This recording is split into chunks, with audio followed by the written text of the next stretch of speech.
So it all starts when this woman shows up at the Tungtun shelter, soaking wet, a little kid by her side, basically begging for a place to crash. The owner takes one look at them and goes, "Sorry, we're full." But Helen's been around long enough to know exactly what this greedy bastard actually means by that, so she pulls out a single silver coin and slides it over. And I swear this man's whole personality did a 180 on the spot. Suddenly there's plenty of room. He shows them to their room, says he'll go over the rules and fees tomorrow, and dips. The second they're alone, Helen turns to look at the boy, and just from the way her eyes land on him, you can tell this woman is carrying something absolutely devastating. The kid looks up at her with these big innocent eyes and asks where his mom and dad are, and Helen knows. She knows exactly what happened to them, and it's bad enough that she physically cannot get the words out. So she does what any exhausted, heartbroken adult does when a kid asks something they're nowhere near ready to answer. She lies, tells him he'll see them soon, that everything's okay, and to just go to sleep. The kid believes every word and is out cold within minutes, and then Helen starts coughing. Not a little throat tickle situation. We're talking blood. This woman has been running on absolute fumes this entire journey,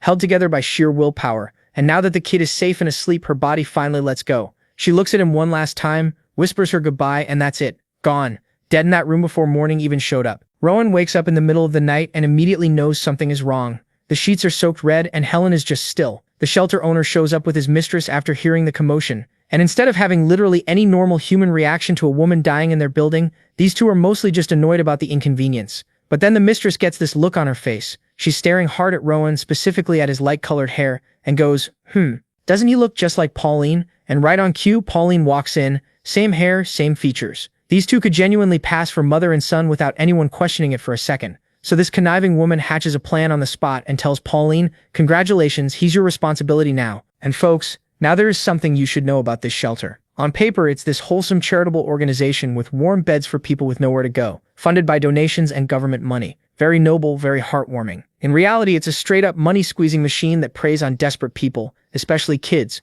under the cover of responsibility fees. So Pauline and Rowan, this brand new fake mother-son duo, gets sent out to beg on the streets every day just to pay for the privilege of sleeping there. Pauline introduces herself and asks the boy his name. He says nothing. He's still mentally back in that room, still seeing those bloody sheets, still trying to process the fact that yet another person in his life has just vanished. Pauline takes one look at his face and gets it immediately, so she sits down next to him and just starts talking. She tells him she doesn't know everything he's been through, but the past is behind him now. What matters is what comes next. Stay positive, keep pushing, and happiness will find its way to him eventually. Then she holds out her hand. Rowan takes it without hesitating. He plays the role of her son. They work the streets together, and what started as pure survival slowly turned into something completely real. Pauline kept the bullies away, stood between him and every piece of ugliness the streets had to offer, and made sure that even on the absolute worst days, he never felt truly alone. 5 years fly by, just like that. Rowan's 8 now, and the two of them are sitting together one evening reflecting on everything, the long days, the grind, and how far they'd actually come. But Rowan had caught a rumor that morning that had been sitting heavy in his chest all day. He asks her about it, still smiling, trying to play it cool.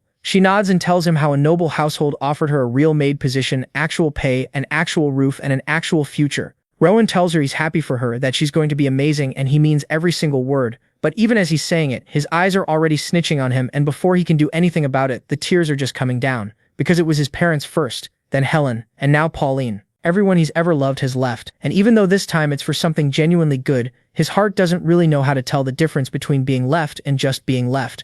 Pauline sees all of it written across his face and pulls him in close. Then she tells him something he's going to carry for the rest of his life. Being alone isn't about who's physically standing next to you.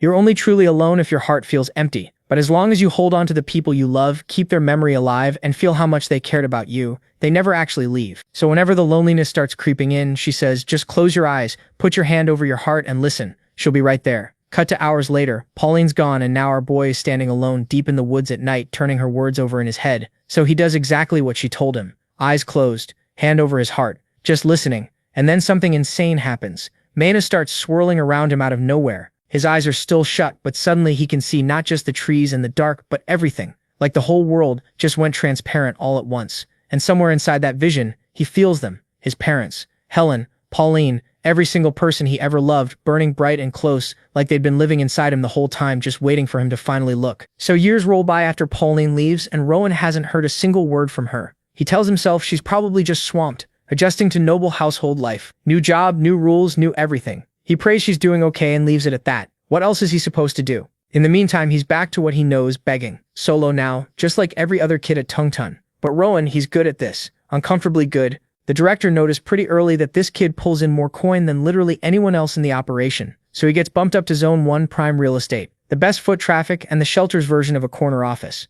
Better spot, better treatment, and that's where he meets Blake. Blake runs Zone 1, and the second he heard about Rowan's background, the dead parents, Helen, all of it, he took the kid under his wing. Warm, always showing up at the right moment, and with zero ulterior motive as far as Rowan can tell. Blake is also the guy who finally put a name to what Rowan had been seeing since that night in the woods. Those swirling clusters of light weren't him losing his mind, they were mana. Well, I'm certain that you guys already know what mana is, so I'm going to skip past the boring details. The scene shifts, and our boy, sitting at his usual spot, bucket in front of him, is doing his thing. Some passersby toss in coins, and he thanks them with this genuine warmth. Not the fake, performative beggar gratitude, but the real kind that actually makes people feel good about themselves. A group of ladies walks past and immediately cannot handle how adorable this child is. Coins absolutely rain into that bucket, but Rowan is only half present. The other half of his brain is quietly running experiments. He's been working on something, trying to see both the physical world and the mana flowing through it at the same time, like keeping two completely different lenses focused simultaneously. The kind of thing that gives you a headache just thinking about. But today something clicks. He manages it, both layers crystal clear at once. He lets himself have exactly one small smile about it, because it genuinely was hard. The downside hits immediately. The holding both views at once leaves him dizzy and drained. Baby steps. Blake swings by, clocks the absolutely overflowing bucket, and raises an eyebrow. Rowan deflects with the humble beggar routine. It's really everyone else's generosity, not me. Blake doesn't fully buy it but appreciates the attitude. He drops a warning before leaving. Success breeds jealousy, so if anything feels off, anything at all, Rowan should come to him immediately. One last wave and he's gone. Here's the thing though. Something has already felt off, and Rowan didn't say a single word about it. Yesterday he spotted two men in the crowd. Nothing remarkable about how they looked, but their mana, impossibly bright and clean, condensed to the same degree as Blake's but somehow even more so. And they were watching him and then just vanished, not by walking away but by jumping clean over buildings, gone between one blink and the next. Rowan turns this over in his head. They didn't feel exactly threatening, but they definitely weren't random. He decides to keep both the sighting and his mana vision ability to himself for now. Information is basically the only leverage a homeless 8-year-old has. He's not giving it away for free. His bucket's full, so he packs up and heads back to base camp for a replacement. Routine walk. Should be nothing. Except halfway down the street, he sees them again. Not just two this time, several of them spread out, positioned in the shadows, and this time they're not hanging back, they're moving with him. Closing distance, one behind him, one flanking his side, coordinated enough to make it crystal clear. This is not a coincidence. Rowan is 8 years old, completely alone, and being tailed by multiple highly capable mana users down a city street. His pulse kicks into overdrive, thoughts start fragmenting. All he has to do is make it to base camp. Just get there. The entrance is close. He just has to. And then he hears a familiar voice. Blake comes flying in. This man is moving at speeds that have no business being legal. Covering ground like physics is more of a loose suggestion to him. He scoops Rowan up without breaking stride, launches off the ground, and suddenly they're on a rooftop. Then the next one, then the next. The men below are keeping up because of course they are. So Blake cranks it up another gear and shouts at Rowan over the wind to hold on tight and critically not drop a single coin, because they need to eat tonight. Rowan doesn't respond. Blake glances down, expecting a completely terrified kid. Instead, Rowan has this totally vacant 1,000-yard stare going. Blake figures he's gone catatonic from fear, gets them back to the shelter, sets him down and talks him through it. You're safe, it's okay, go inside. Rowan walks inside. Blake watches, mildly confused, but Rowan wasn't frozen from fear at all. His brain had just detonated. The entire chase being thrown through the air, watching Blake move at full power had handed him something absolutely priceless. For the first time ever, he could see exactly how mana flows through a human body during movement. Not theoretically, visually. He watched it happen in real time, how condensed mana surges into the legs before a jump, how it floods the arms when strength is needed, and how many precise bursts it actually takes to clear a rooftop gap. He counted them, he cataloged every single one. So now, alone and safe inside, he decides to test whether he actually understood what he saw. He breathes in, draws the mana from the air, begins circulating it through his body, feeling where it flows naturally and where it pushes back. Then he starts to condense it, pulling it tight, getting it ready. And folks, this little boy wasn't supposed to try any of this yet, but this is how you know he's the real deal. So now that our boy got the basis down, it only makes sense that he's dying to try it out, but before he could do anything, all the other beggar kids started trickling back to the shelter, completely clueless about why they got called in. Then Rowan Sr. shows up and basically tells everyone to chill, nothing serious, just some zone leaders doing an inspection. Go wait in your rooms and stay quiet. But there's one exception, Rowan. Him specifically, they tell to pack his bags because he's getting relocated. So the quiet little dude follows his senior through the shelter, walking a few steps behind like he always does, when suddenly his senior stops to have a private conversation with this big guy. Rowan's too far away to hear anything, but then he gets this idea: what if he pushed his mana into his ears? So he tries it, and boom, it actually works. Crystal clear audio from across the room, like he just put in AirPods. Turns out they're talking about him. Apparently he's getting moved out of the dorms and into the main building. Even his own senior has no idea why, but his best guess is that the director just likes the kid. And honestly, can you blame him? Dude's apparently pretty good looking for a shelter boy. Plus, after everything that went down in Zone 1, with those sketchy guys tailing him, it makes sense to keep him somewhere safer. His senior thinks those men might have been from something called the Union. We don't know what that is yet, but the way they said it, it's clearly a big deal. Robert connects the dots immediately. Those were the guys following him earlier today. Then the big guy waves Rowan over, and they head deeper into the main building until they reach this woman named Amy standing at the front counter. The big guy basically goes, "This is your person now, say hi," and then dips. Cue the awkward silence. Amy breaks it by asking how old he is. Rowan says 10, then he also just casually drops that he can't read or write and never had the chance to learn. Amy's not even surprised, she just goes, "Yeah, figured you're from the dorms."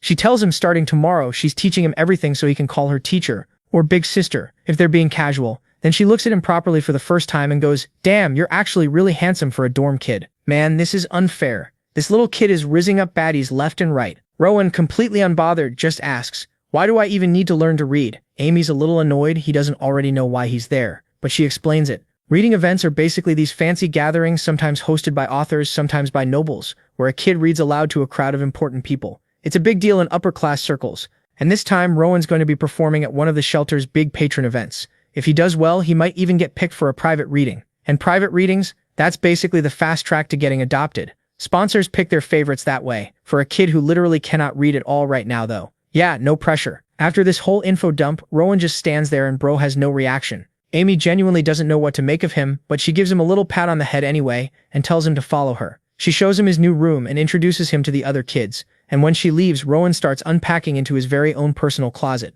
something he's never had in his life. Right then, one of the boys walks up looking at him like he just saw a unicorn, genuinely shocked that this dude came from the dorms, but fascinated too. He introduces himself as Theo and goes down the lineup. The blonde girl is Noah, the middle kid is Hayden, and the quiet girl off to the side is Lily. Theo gives him the welcome speech. No bullying here, no more begging on the streets. The kids in this room handle the library, organizing books, helping guests, and keeping things running. And now that Rowan's part of the crew, they're genuinely happy to have him. Later that night, Rowan's lying in bed and his brain just won't shut off. He keeps thinking about books, about how every single thing anyone could ever want to know is probably sitting somewhere in a book. He thinks about Pauline, who always said books were the best thing you could give a curious kid. Just thinking about her fills him with this quiet, deep gratitude. Cut to the library, Zone 1. Rowan's been grinding through his reading practice, and Amy tells him to bring over everything he read that day. He drops this massive stack of books on the table, and she starts writing down all the titles. Then she stops and looks up every single book on this list is a fairy tale. She tells him to move on to Zone 2, the adult section, and throws in some genuine praise for how fast he's picking this up. Rowan is hyped. Zone 2? Adult books? He's practically speed-walking over there. He starts browsing the shelves, and honestly, every book looks interesting. He wants to read all of them immediately. But then one title stops him cold. The Birth of the Grafton Kingdom in the Union. The Union. He's heard that word before from adults in hushed tones. He opens it up, and the first thing he sees is a full map of the continent. Apparently a region called Grafton won some massive war a long time ago, and after that the whole world got restructured. One kingdom, 6 self-governing regions. Then to make sure no one ever went to war again, the king created this organization called the Union. Been running for over 200 years. Peacekeepers. The good guys, supposedly. So now Rowan's confused. If the Union are the good guys, why did Blake run from them like his life depended on it? His first theory, maybe the Union cracks down on begging, and Blake was scared of getting in trouble. But that doesn't track either, because Blake had a totally normal relationship with the local supervisors. That theory's dead. Then a darker thought creeps in. What if the shelter and the Union aren't on good terms? And he's also curious as to why the shelter is keeping the events of that day a secret. So a few days go by, and Rowan's actually settled into his new routine pretty smoothly. His whole routine is basically showing up to the library, doing some light cleaning, and sneakily using mana to make all the physical work a little easier on himself. Now, here's the thing. Back when he was living on the streets, using mana required him to sit completely still like he was meditating for his life. But now, dude's casually circulating mana while walking around and reading at the same time. That's a massive glow-up. The only issue is his mana keeps scattering instead of actually gathering like it's supposed to, which is annoying, but Rowan's not the type to lose sleep over it. One step at a time. Then one day all the kids get rounded up in the main hallway. The vice director and Amy are up front, and without any small talk, the vice director starts reading off names for the next reading event. Theo, Lily, and Noah are all in. Cool. But when she hits Rowan's name, she actually pauses. Because let's be real, this kid just finished the fairy tale section, so putting him in front of important guests feels like a stretch. But then she actually looked at him and thought, okay, yeah, this boy is genuinely too pretty to leave in the back. His face alone would make the event look better. So instead of having him read, she told him he'd just be observing this time. Take in the atmosphere, learn the vibe. The kids who didn't make the cut at all were side-eyeing him hard, muttering about how it was unfair that the new guy who barely finished fairy tales got a spot just because of his face. Come event day, Rowan showed up in his nice clothes, and the whole room did a double take. Theo immediately hit him with a compliment. Rowan returned the favor, and then Amy walked him to his assigned seat. Once everyone was settled, there was a knock at the door and the VIP guests started filing in. And then one of those guests stopped dead in her tracks. She recognized him. This woman had seen Rowan before, back when he was out on the streets begging in the cold. Even then, she'd been completely taken by how striking he looked for a beggar kid. Rowan recognized her too and wasted no time thanking her for the money she'd given him back then. Her name was Caroline, and she was already his #1 fan before she even walked through the door. She immediately started gushing to the vice director, going on about how she'd spotted this beautiful boy at an intersection last winter, and now here he was, somehow looking even better than before. And when the vice director casually mentioned that Rowan had also just learned to read, Caroline lost it. She demanded he read something today, right now. The vice director tried to explain that he was only there to observe. Caroline was visibly disappointed, but seeing how hyped the guests were getting, the vice director caved and told Rowan to read the last chapter. What happened next, nobody was really prepared for. The second Rowan opened his mouth, the whole room went quiet. His voice had this rhythm to it, smooth, warm, almost hypnotic. The women in the audience were done for. Eyes getting watery, lips being bitten, hearts beating a little faster than normal. By the time he finished the passage, the room basically erupted with compliments. Every sweet word you could think of, these women were throwing at him. And Rowan? He stayed humble, redirected all the credit to the vice director and said none of it would have been possible without her, which made the women love him even more. Caroline immediately said she was coming back tomorrow to hear him read again. The vice director said yes without even blinking. Later that day, Rowan's back in the library doing his thing, browsing shelves, but this time specifically hunting for books about combining mana with physical movement. He's deep in the search when Blake creeps up behind him. Blake glances at the book in Rowan's hands and raises an eyebrow because the book Rowan grabbed is about life's pleasures. Rowan spins around and puts on this whole exaggerated startled reaction like Blake scared the life out of him. He didn't though. Rowan had sensed him coming from a mile away. Blake had stopped by to give him props for the reading event. Word had gotten around fast, and Blake was genuinely bummed he missed it. Rosen told him not to sweat it. He knows Blake's out here handling actual responsibilities. Then Rosen asks if there's any update on the union situation. Blake says, yeah, those guys are causing trouble again, but he's planning to deal with them alongside the administrators. Rosen immediately tells him he's got full confidence in him. Those union guys are going to get exactly what's coming to them. And honestly, that hit different coming from Rosen. The kid just had that effect on people. Blake felt it. Blake mentions he probably won't make it to tomorrow's reading either, which is a bummer. Rosen tells him not to stress. There'll be plenty more chances. Then Rosen says something that catches Blake a little off guard, that he's more worried about Blake's safety than anything else, and to be careful out there. Blake wishes him luck back. Then on his way out, points at the book still in Rosen's hands and tells him he should definitely read that one, after the reading sessions of course. Then he's gone. Rosen stands there alone in the quiet library just thinking. He's genuinely curious what a fight between two people who've actually mastered mana control would look like. But more than that, he wants to know where he stands right now. What's his actual level? Could he even begin to compare to someone like Blake? He starts running mana through his body, just to get a feel for it, and then accidentally rips the book clean in half. The mana surged straight into his grip and cranked his strength way up with zero warning. Rowan looks down at the two halves of the book in his hands and goes, well, that answers that question. So we cut to Rowan getting summoned to the vice director's office, and the guy walks in with zero clue what's about to happen. The vice director's sitting there, clearly struggling to figure out how to even start this conversation. And then it all comes out. Turns out, our boy has completely cooked every other reader into irrelevance. Every single noblewoman who's attended one of his sessions now refuses to listen to anyone else.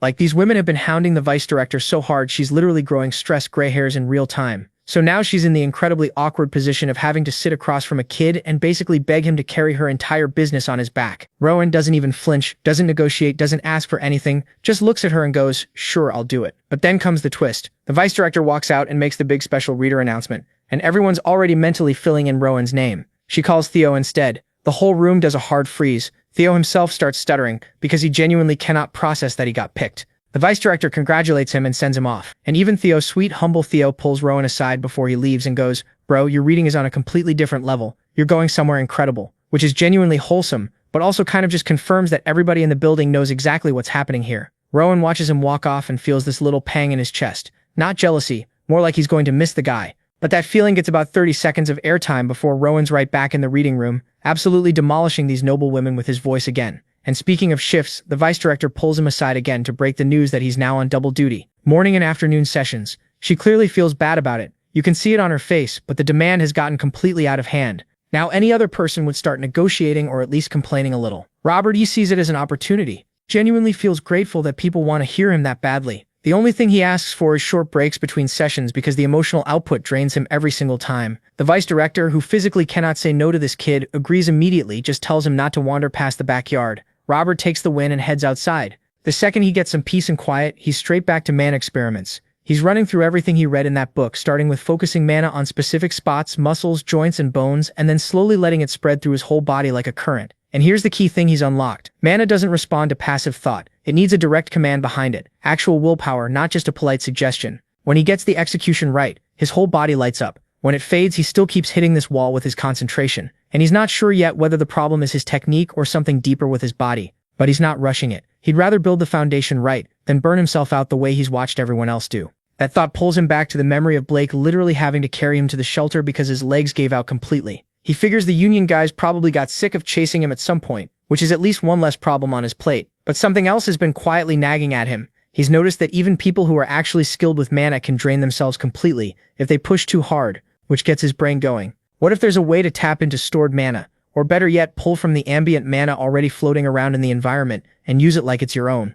And then it hits him. He's already kind of been doing this. When he channels mana into his voice and projects it outward, that's essentially the same mechanic. If he can figure out how to shape external mana the same way he shapes his own, the ceiling on what he can do is basically gone. He keeps poking at the theory out in the garden, and then lightbulb moment, a single leaf lifts off the ground and just hovers in the air, just floating there, suspended, doing absolutely nothing, and somehow being the most incredible thing Rowan's ever seen. Our boy just invented something. Cut to the next special reader announcement. This time, it's Lily. Everyone applauds. The vice director does her usual send-off, a standard routine. Except Lily isn't moving. She's standing there completely flustered, staring at Rowan, visibly trying to summon the courage to say literally anything. She starts stuttering, and it becomes very, very obvious this girl is about to confess. But before she can get a single coherent word out, the other kids in the room start talking over everything loudly about how baffled they are that Rowan got passed over again. Because at this point, they've all done the math. The man is a cash cow, the vice director knows it, and she's keeping him here on purpose. The whole room explodes in chatter,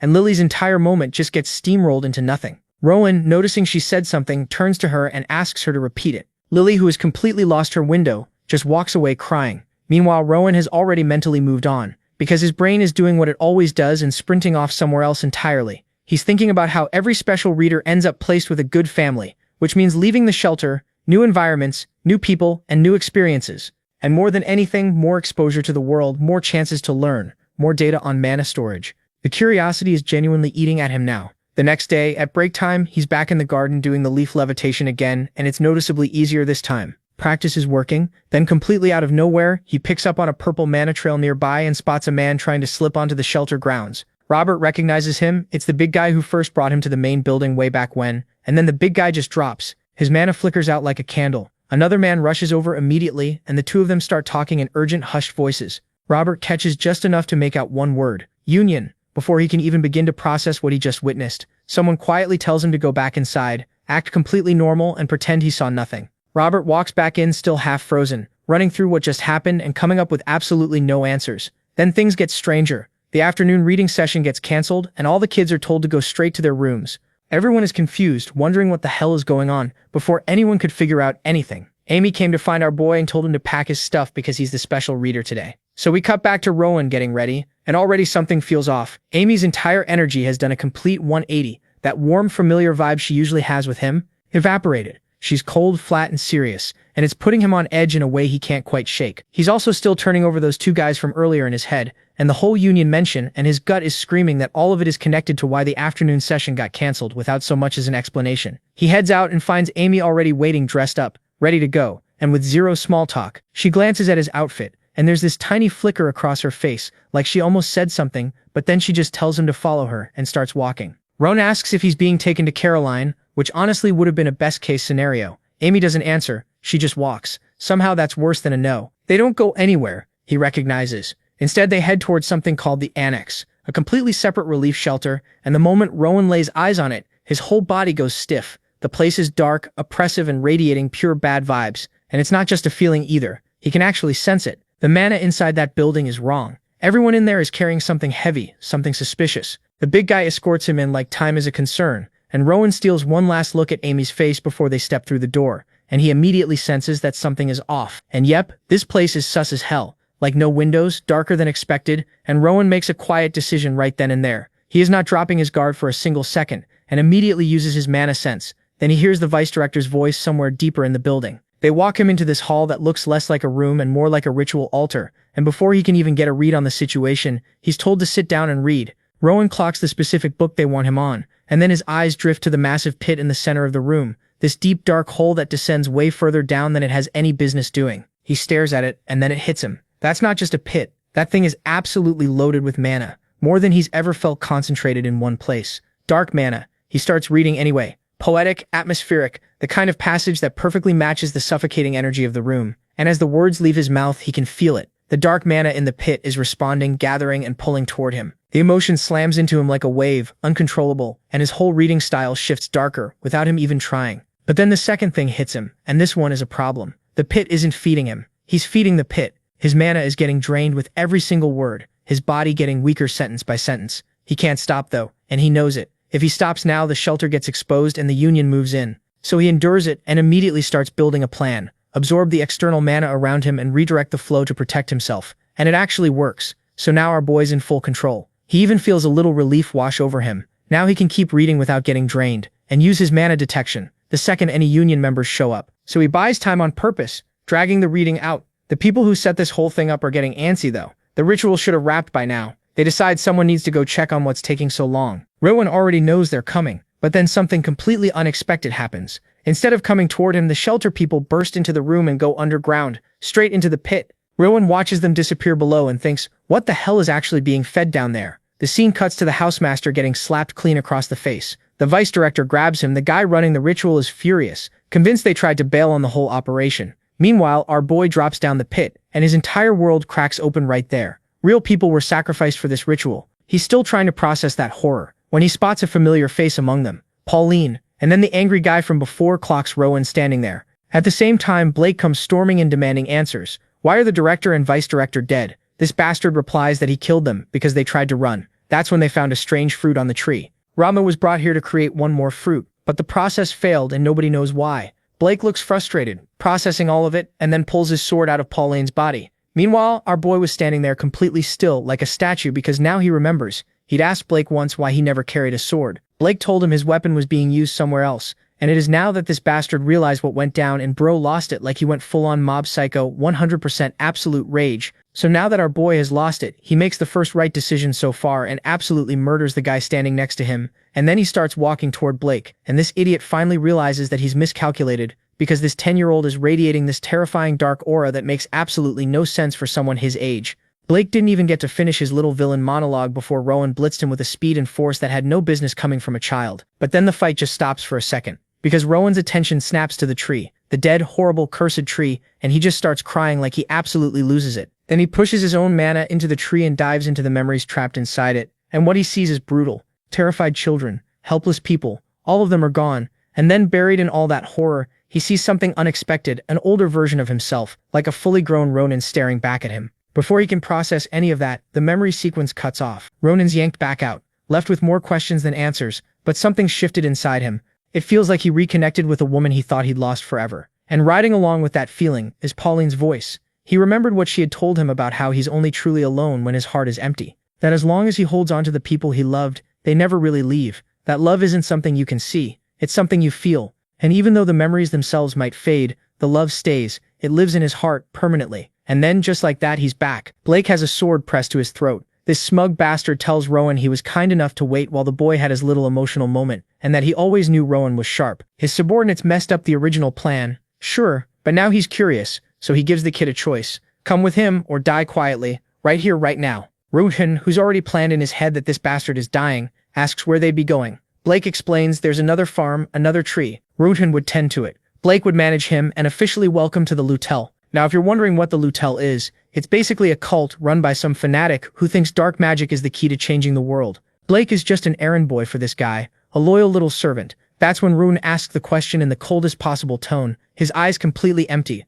whether Blake was the one who built the tree. Blake says no, he doesn't have that kind of power. That's high priest work. He just observes. Anyway, Blake's done talking. He wants an answer. Like, bro, did you really need to ask that? You killed the woman who was basically his mom, so obviously Rowan hit him with a hard no. And this bastard doesn't waste a single second and goes straight for the kill. And I want you to really sit with this for a second. This is the same man who treated Rowan like a little brother. I personally expected at least a moment of hesitation, but no. He genuinely tried to kill this child without blinking, except Rowan catches the blade with 2 fingers, using external mana control so precise it makes Blake's brain short-circuit. Then Rowan quietly asks if Blake was the one who killed Pauline. Blake, still somehow being arrogant about this, asks if Rowan wants revenge. Rowan snaps the sword in half and tells him he won't live to see tomorrow. And look, that line is cold on its own. But it hits different when you remember. This is a grieving 10-year-old who just lost the closest thing he had to a mother. Then our boy hits him with a magical sucker punch, and now this bastard is on the ground. Then, without another word, Rowan cuts him in 2. Now that he's finally done, his senses tingle as he picks up a group incoming. Sure enough, a whole squad comes rolling in, ready to sweep the area and presumably judge everything they find. Leading the pack is Oscar, vice captain of the Union's Faith Division, who spots Rowan immediately and cuts straight to it. Is this kid using telekinesis? Rowan blinks like he just asked something deeply personal. Oscar rephrases, did the Lutel teach him? You know the thing, the magic stuff. Rowan says no, he figured it out himself. Oscar almost chokes because that is genuinely the most unhinged thing he's ever heard come out of a child's mouth. And he has heard things, but the kid isn't lying. Oscar can tell, which makes it so much worse. They get to talking, and Rowan proceeds to absolutely work Oscar over. He clocks his rank just from his badge. He casually drops knowledge about the Faith Division's recon operations. Then he shows off his telekinetic abilities, and one of Oscar's subordinates visibly has to collect themselves because they were not prepared for that. One of his men pulls Oscar aside to whisper that the tree was grown less than 2 years ago, and the binding spell has been undone, though Oscar notes that any high priest would have left mana traces behind, unless it was Father Scion. Meanwhile, Rowan is just staring at the tree, at the house, at lilies, quietly marinating in the guilt of not being kinder to them when he had the chance. He asks Oscar how many trees like this he's come across on his missions, essentially asking, how deep does this go? How big is this thing? Oscar answers, but he's watching Rowan the whole time, because a normal kid in this situation would be losing it, crying, shaking, completely coming apart at the seams. But this one, he's different. He's focused, controlled, and already knows what he wants to do next. Rowan asks to join the Faith Division. Oscar figures the kid is in shock and just incredibly good at hiding it, better than most adults, honestly. He tells him they'll run a special investigation first, before anything gets decided, and tells him to follow. As Rowan walks away from it all, the tree, the bodies, the whole grim scene, his eye catches something on the dead vice director's body. A single coin just sitting there unclaimed. He pockets it without breaking stride. So we cut to outside the building, and one of Oscar's guys is giving the official damage report, and this is the gist of it. The Faith Division came out totally unscathed. As for the body count, 13 dead from the cult side, 3 from the shelter. As for suspects, they've narrowed it down to 2 people, and one of them is apparently Amy. Oh, and the high priests and the big shots of the Lutel group? Turns out they only set up the ritual space, they didn't actually break it. So the investigation's still ongoing because nobody can figure out how the whole thing collapsed in the first place. With the report done, Oscar turns to Rowan and asks where the kid feels most comfortable. Rowan says the library, and because Oscar's actually a decent human being, he's like, alright, library it is, led the way. In the next scene, they're both sitting in the library having a proper conversation. Oscar kicks things off by pointing out that even here, surrounded by books, there isn't a single one about mana cultivation. So he's dying to know how exactly did this kid teach himself magic. Rowan's like, I'm smart, I just figured it out, and seeing the confidence even Oscar, a grown adult professional, had to admit, yeah, this kid's probably telling the truth, and yeah, he's probably incredibly gifted. Still, he needed to hear Rowan's full account of everything that went down. So Rowan walks him through it all, starting from the very first moment he arrived at the shelter, all the way to his conclusion that Pauline was most likely the one who passed her abilities on to him. After hearing the whole story, Oscar's still sitting there with a ton of questions because nothing about this kid adds up, like Rowan has 0 mana training, 0, and yet he managed to kill 2 members of a Lutel organization, one of whom was Blake, a skilled swordsman. Not only that, but he also somehow shattered a high priest ritual, which is not something you just stumble into doing. On top of all that, the kid's using telekinesis without saying a single magic word, which apparently isn't normal, and to top it all off, he doesn't even look tired. This boy just casually rewrote the rules of magic and didn't even break a sweat. Rowan, meanwhile, is curious about the tree and wants to know what it actually was. Oscar gives him the full breakdown in simple terms. It's a ritual device created by the Lutels specifically to harvest human life. The whole point is to produce a fruit made from condensed life energy, basically solidified mana in physical form, which makes it insanely valuable on the black market. The fruit gets consumed, and whoever eats it gets a straight-up boost to their mana capacity. As for why reading was involved in the ritual, specific conditions have to be met to stabilize the tree and improve the fruit's quality. Reading aloud apparently does exactly that. Robert immediately connects the dots. He remembers how the tree seemed engaged with his story, almost like it was listening. That's why it stabilized the reading was working. And then he takes it a step further and realizes before these things were trees, they were actual human beings. Oscar's genuinely impressed. That's exactly what he'd concluded too, and this 10-year-old just got there on his own. Then Rowan asks what telekinesis actually means, because he keeps hearing the word. Oscar explains it's a type of magic that lets you move objects using mana. Rowan demonstrates it right there, and it finally clicks for him. He's been using magic this whole time without even knowing it. Dude had no idea. Oscar notes that while it's still at a beginner level, the fact that a kid his age is pulling this off at all is remarkable. Now Oscar remembers something. Rowan mentioned wanting to join the Faith Division, and after everything the boy just went through being betrayed by the people who were supposed to protect him, Oscar genuinely wants to understand why. The Faith Division and the Union are the same organization, just different names, so it's not a small commitment. Robert's honest about it, he doesn't fully trust the Faith Division yet, but his gut tells him Oscar's a good person. He can feel it in his mana. Oscar's a little thrown off hearing a 10-year-old describe him as pure, and he tells the kid that trusting people based on vibes alone could seriously get him killed someday. Robert pushes back saying he's good at reading people, but Oscar shuts it down gently. It's not that simple. Getting a child involved in their operations isn't something he can just greenlight. Robert starts to wonder if he's too weak, too inexperienced. But Oscar stops him and tells him to listen carefully in life. Raw talent isn't everything. His tone goes serious, and Robert's mood drops immediately. Sulking mode activated. Oscar clarifies nothing is wrong with Rowan. The problem is making exceptions for outsiders is complicated, and the kid is very young. Robert, not missing a beat, asks the obvious question. Is age really more important than actual ability? That lands. Oscar pauses, because the honest answer is, Robert did just take down 2 grown men. The talent is real, but the Union, frustratingly, measures experience by age, not skill. Oscar admits it. Rana asks if that means he's too immature for them. And that's when Oscar decides to give the kid a real shot. He reframes the whole conversation as a practice interview and starts asking real questions. First one, why did Ron kill Edgar? Edgar wasn't an immediate threat at the time. Ron answers without hesitation. Edgar had already killed the shelter owner and his wife. The pattern was obvious. Hesitating would have just meant Ron was next.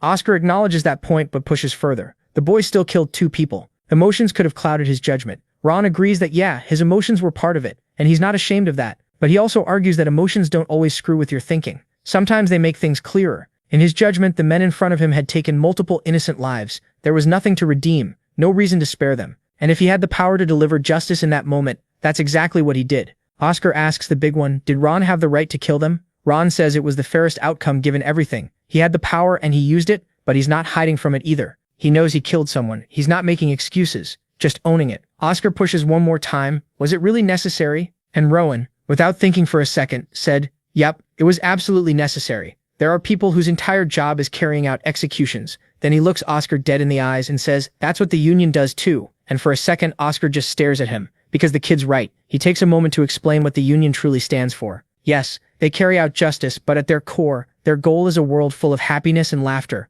A world that's safe, peaceful, and stable for every generation that comes after. It's an impossible ideal, they know they'll never fully reach it. But it's the goal they chase regardless. That's the Union's real purpose. And the fact that Rowan at 10 years old somehow already gets that? Oscar's impressed. Genuinely. He tells Rowan about an organization called the Grave, a powerful, shadowy group threatening the entire kingdom. The cult they just dealt with is just one branch of it. The Union's first division has been working to dismantle the Grave, piece by piece, and Oscar believes that with Rowan's help, they might actually be able to finish the job. Rowan's confused about where he fits in. So Oscar lays it out plainly. Rowan comes to the Union, proves himself, and earns his spot. Simple as that. Until then, Oscar just wants the kid to live up to his own potential. Meeting over at outside, Oscar addresses his team. He announces that the Tungtun Shelter's involvement in aiding the Grave has been confirmed and dealt with. The Union succeeded. The darkness in this area has been eliminated. The shelter will return to normal operations. Then he gives the signal, and the division starts to move out. Before he goes, Oscar calls over this 10-on-10 elf baddie Sienna. She walks in, and our boy is immediately surprised because she's radiating waves of blue mana like she's practically glowing. Oscar fills her in and tells her to get Rowan to the Union safely. Man, what mad luck this guy has makes grown men want to sell their soul, their grandmother, and their neighbor's cat just to swap places with a 10-year-old. Sienna introduces herself. Pillar of faith.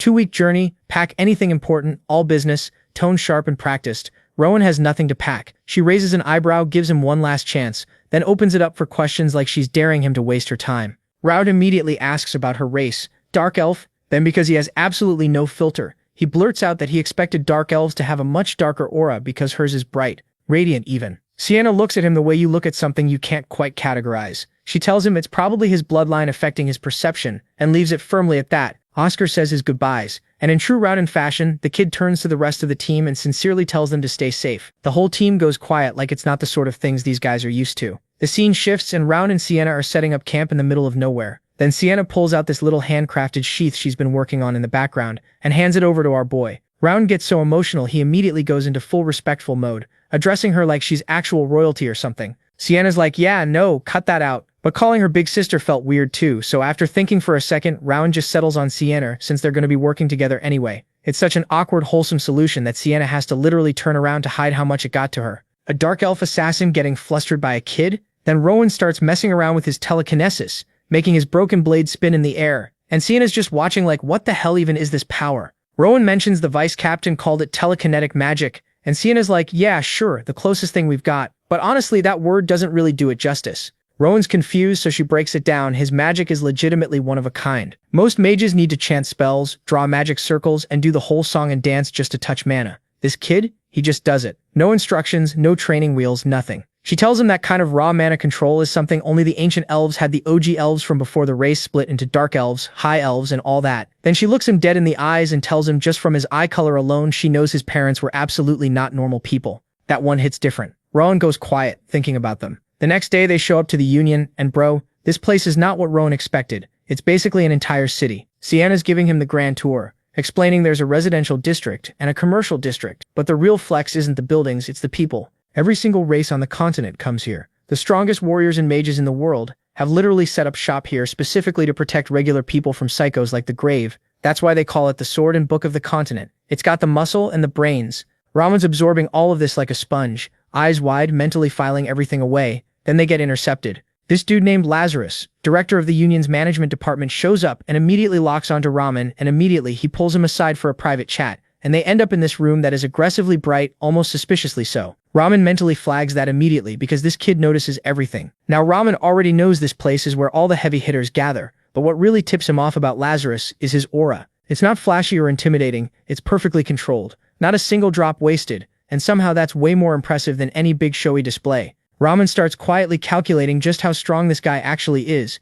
Then Lazarus does something unexpected. He politely asks for Rowan's hand and holds it with both of his, and the second he does, Rowan feels it. This man is doing the exact same mana control thing Rowan does, except on a completely different level. Like if Rowan's been drawing stick figures, this guy's out here painting the damn Sistine Chapel. Instead of being scared, Rowan's hyped. He didn't know other people could do this. He didn't know it could even go this far. Man's practically vibrating with excitement. Then Lazarus's eyes slide over to the coin hanging off Rowan, the one he took from the deputy director. Before the man can even ask, Rowan sets the record straight. He didn't steal it. It was his grandma's. He just took back what was already his. Lazarus asks to see the emblem on it, and here's where shit gets interesting. He asks nicely, but Rowan's body just straight up doesn't move. He tries to pull his hand back, Catan. Tries to shift his weight, Catan. Lazarus has basically stitched their mana together, locking him in place without making a single aggressive move. It's the most polite prison cell Rowan's ever been in. So Rowan thinks it through in real time. If he can handle the gravity pressure and the mana pressure at the same time, maybe he can slip out. He tries it, and he actually pulls it off. Lazarus looks genuinely impressed, but Rowan's already annoyed with himself because all he really did was copy the director's own technique back at him. Nothing original, except Lazarus noticed that too, and he's even more impressed because of it. Lazarus examines the emblem, and for the first time, his perfect mana control flickers. Just for a split second, Rowan catches it instantly. The director thanks him genuinely, not just out of politeness for showing him something he'd been wondering about for a long time. Rowan, still curious, just straight up asks, "Are you the strongest person in the Union?" Lazarus laughs and waves it off, calling himself just an old raccoon helping the next generation. Rowan takes that completely literally and misses the joke entirely, which is very on brand for him. But Lazarus answers honestly, the 17 captains are terrifying. The commander above them is on another level entirely. And then there's the governor and top brass above even that. Compared to those people, yeah, the raccoon checks out. Ronan asks if he can come back with more questions sometime. Lazarus tells him, sure, just book an appointment. As they wrap up, Ronan mentally files Lazarus under two categories, good and strong. High praise coming from this kid. He walks out feeling solid, like coming to the Union was the right move, and then he sees his new home, the Union Academy. Sienna explains it's where Union members send their kids when they're away on long missions,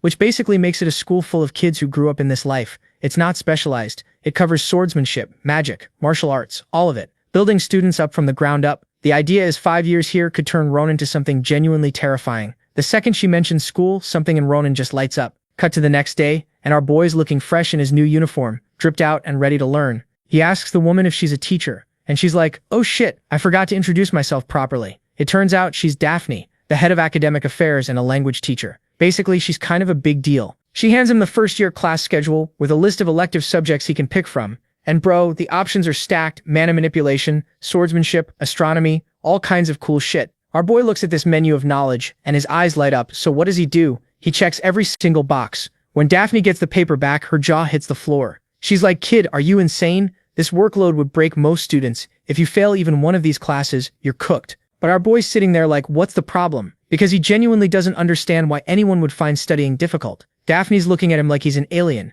because what kind of child wants to study everything? Most kids would rather eat dirt than do homework, but this little psychopath is built different. She's trying to warn him about the insane amount of homework he'll have, but he's not budging. Finally, she just gives up and accepts his list, probably thinking, you know what? Let him learn the hard way. She tells him to follow her to his first class. In the next scene, our boy walks into the classroom behind Daphne, and his eyes are darting everywhere, taking it all in. He immediately notices something important: every kid in this room has way denser mana than he does. This confirms what he already suspected: his body is the problem, not his ability. Anyway, Daphne introduces him as the late transfer student and gives him the floor. Rowan steps up to introduce himself, and he's getting flashbacks to those reading sessions at the shelter, so this feels familiar. He gives this polite, wholesome introduction about hoping to get along with everyone. And bro, his voice, this kid's voice is so smooth and sincere that it literally touches the teacher's heart. Look at this little bastard already rizzing up the teacher. Once our boy takes his seat, the class begins. Daphne tells everyone to turn to page 24 and asks Rowan to read, since she knows he learned how back at the shelter. He opens the book and immediately recognizes it. It's the same damn book Amy used to test him with. His mind flashes back to the shelter where he was reading beautifully with this elegant-ass tone that had everyone mesmerized, but now he's feeling some type of way because Amy, the girl who taught him, turned out to be part of the Lutel group that betrayed him. Still, our boy's mature for his age. He's thinking maybe he should give her a chance to explain herself because he doesn't actually know her side of the story yet. In his head, he's like, people are way more complicated than textbooks, which is some deep shit for a kid to be thinking. By the time he finishes reading the passage, the entire class erupts in applause. Even the teacher is gushing about how talented he is, praising the school for snagging such a gifted student. After class, some kids come up to him like, yo, you're insane. Daphne never gets impressed by students, but you had her shook. Our boy's collecting fans left and right, but then this short-haired girl with green eyes approaches him. The moment he sees her, something clicks. He recognizes her from that vision he had earlier. She introduces herself as Sophie Paubel, the class president and student representative. They shake hands and she asks what elective he picked. He mentions swordsmanship, and she notices he only has a tiny dagger on him. So she's like, oh, are you trying to join the union? Rowan's confused because he literally just wanted to study everything. He wasn't thinking about the union at all. But now he's curious, so he asks if you need swordsmanship to join. Sophie gives him this weird look like, bro, are you serious right now? Which makes him wonder if he just said something dumb. In the next scene, all the students show up at the training grounds where the instructor is waiting. Suddenly, everyone just bolts toward the instructor, and our boy's standing there like, what the hell? They yell back at him. We're going ahead. But that's not even the wild part. The wild part is that they're all using mana to boost their speed. Rowan's eyes light up because now he gets it. Oh, we're doing this? But he activates his own mana and zooms past every single student despite starting way behind them. Even Sophie is watching this shit unfold like, this kid is not normal. She can tell his speed is unnatural because he's making it look too easy. Meanwhile, our boy doesn't care about the race or winning it. He's having the time of his life, laughing and challenging everyone to catch him. All this commotion caught the instructor's eyes. He turns around and sees this tiny kid is flying across the training ground, and he's thinking, I need to keep an eye on this one. A few moments later, the race ends. Everyone's gasping for air, cursing whoever thought this was a good idea. Meanwhile, our boy's chilling. They all gather for assembly, and Rowan's just happy he found people who can use mana like him. Meanwhile, Sophie's having an existential crisis, thinking, is this kid even human? The way he accelerated, the way he lapped everyone, and the fact that he's not even tired? She's convinced he might be a demon. Rowan notices her staring and cheerfully asks, did you enjoy the race? Sophie's internally screaming, like, this little demon just dunked on all of us and has the audacity to ask if we had fun. After everyone catches their breath, the instructor finally introduces himself as Diego Sanchez, a swordsmanship master and their teacher for this class. Our boy's hyped as hell to learn from this guy. Diego tells everyone to grab a wooden sword, and you can see the pain on these kids' faces because they're still exhausted from that death race earlier. But here's the thing, Rowan's just standing there frozen. Diego's like, kid, move your ass. But our boy's hesitating, looking at that wooden sword like it's about to bite him. He's having PTSD flashbacks of Blake, and Diego immediately picks up on it. The instructor can see the fear in his eyes, so he drops some wisdom on him. Look, a sword can be dangerous, sure, but at the end of the day, it's just a tool. The sword doesn't have intentions. It reveals the character of the person holding it. That's why you need to face this fear, and damn, that actually hit different for our boy. He has this realization moment, like, wait, if Blake had beaten my ass with a staff instead, would I be scared of staffs right now?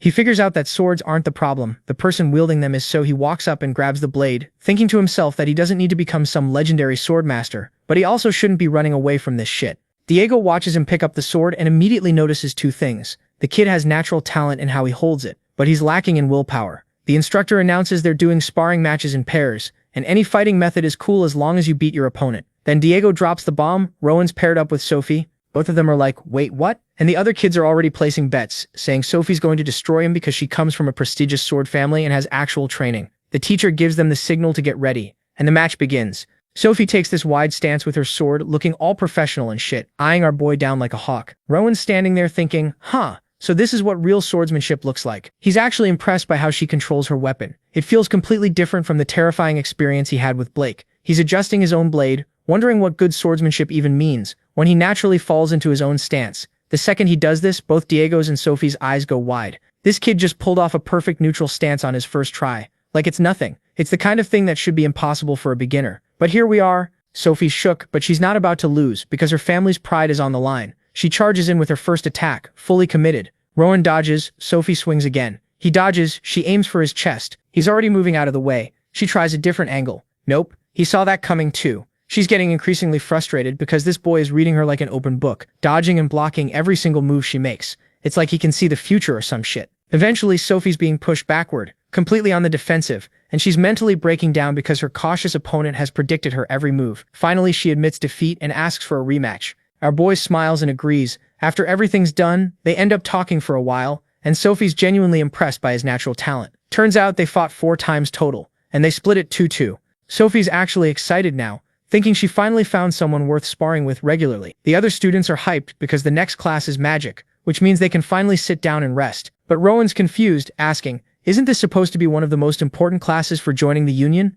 Everyone just stares at him like he grew a second head. One kid's like, bro, our teacher is so far above our level that it's basically impossible to learn anything from him. Rowan's like, I mean, learning magic is hard, but how bad can the teacher be? At this point, the other students are realizing this kid knows nothing about common knowledge. They explain that the guy teaching them basic magic is a former commander and the magic dean of the academy, the legendary Professor Arthur himself. Cut to a few moments later, and magic class is now in session. Professor Arthur walks in, and Sophie starts whispering to Rowan about how this guy used to be a legendary commander back in the day. Basically the Chuck Norris of magic. Our boy's analyzing the professor's mana and realizes it's even denser than the director's. At this point, Rowan's wondering, who the hell is the strongest person in the union? And more importantly, can I challenge them to an arm wrestling match? Arthur notices the new kid and introduces himself as the basic magic teacher, but he's also quick to add that most students find his class annoying as hell. But Rowan's sitting there with stars in his eyes because he genuinely wants to become a mage and join the union. This makes the old professor's day. He's praising our boy's spirit, but also told him, you know, pursuing magic means you're basically abandoning the path of swordsmanship, right?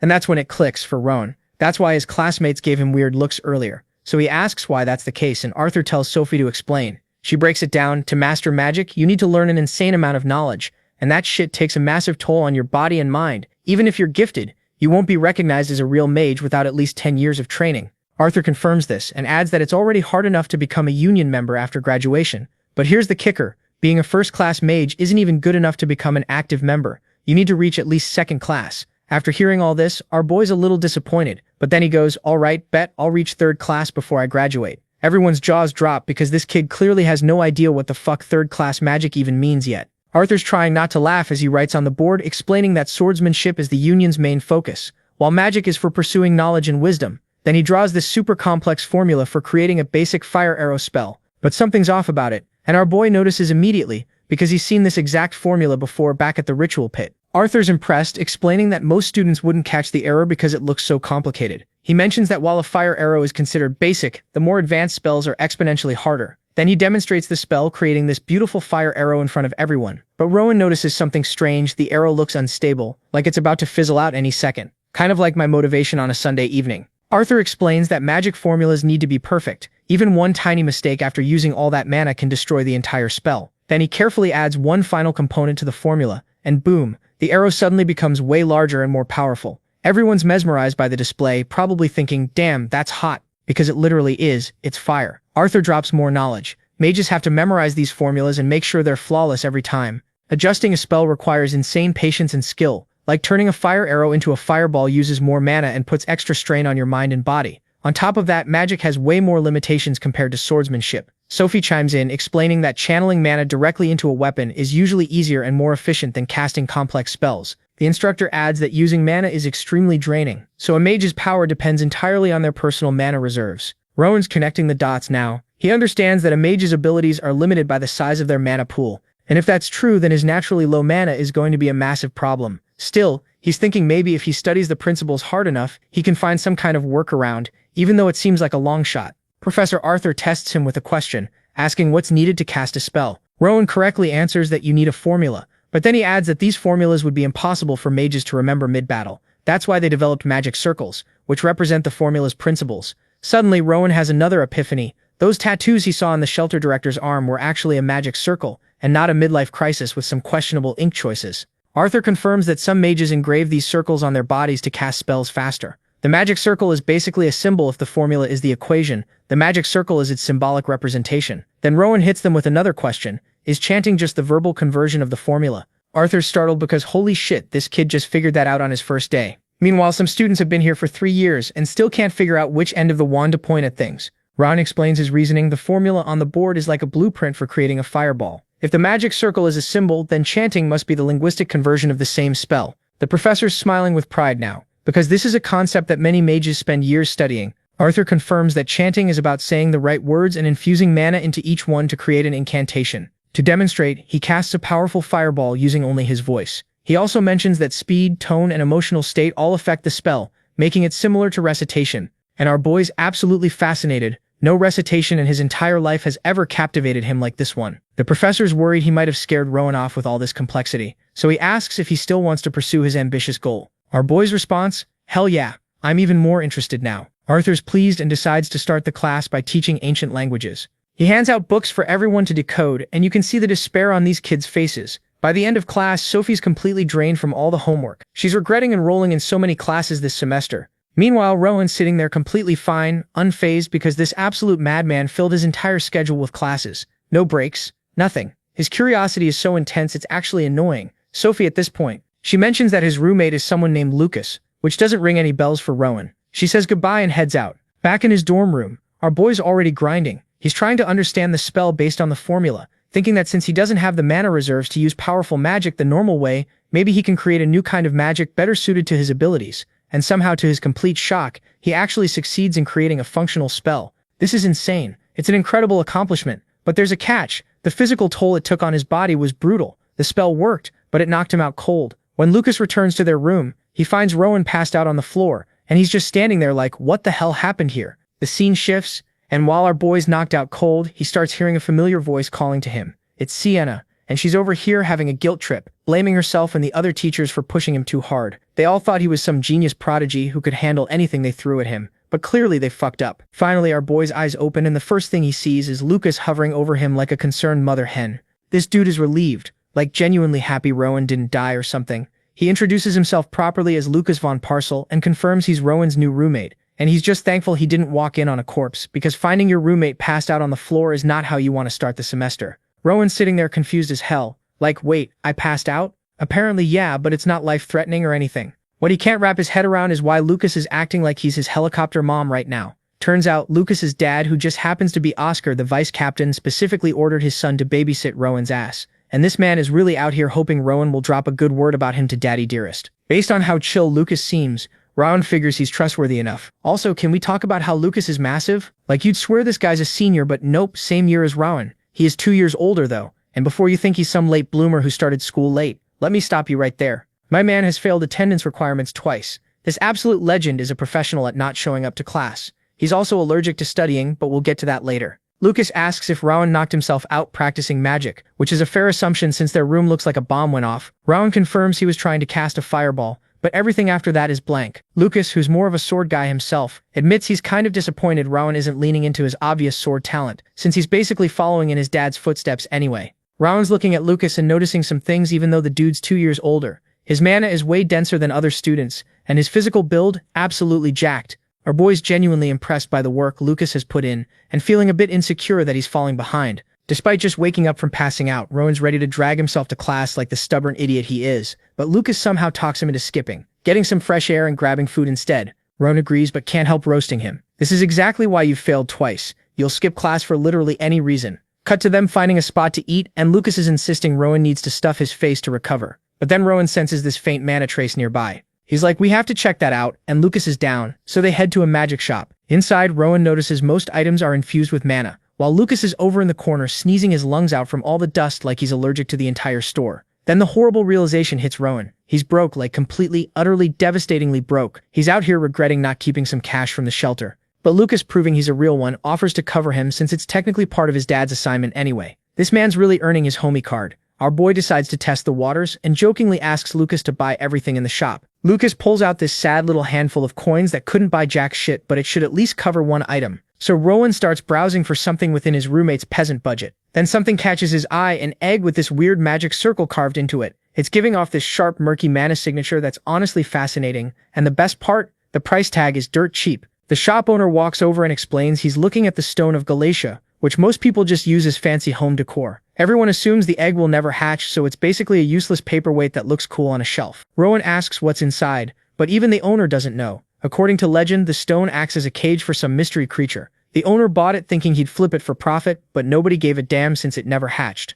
Rowan's curious if breaking the seal would do anything, but the owner tells him not to get his hopes up. You'd need some extremely unique spell to crack it open. But our boy's hooked. He can tell this magic circle is expert level shit, at least a dozen times more complex than a basic fireball spell. He asks Lucas for his opinion, and Lucas just shrugs like, it's cooler than some boring book, plus you could bash someone's head in with it if needed. Solid logic. Rowan decides to buy the stone and walks out happy as hell with his mysterious magical egg. It's already evening, but Lucas wants to end their hooky day on a high note. He suggests they visit the most impressive place in the entire Union, the clock tower. That's the definition of built different. And finally, there's the governor, the highest authority on the whole continent, with a rank equivalent to a king. Standing there staring at the clock tower from a distance, Rowan's reflecting on the long-ass journey ahead to reach the level of these legendary figures. But you can see it in his eyes, he's determined as hell to stand alongside them one day. Rowan and Lucas stayed at arguably the most impressive spot in the entire Union, until the sun dipped and night took over. Our boy's absolutely mesmerized by this watchtower, and its insane height. You can literally see this thing from almost anywhere in the Union, even from the academy.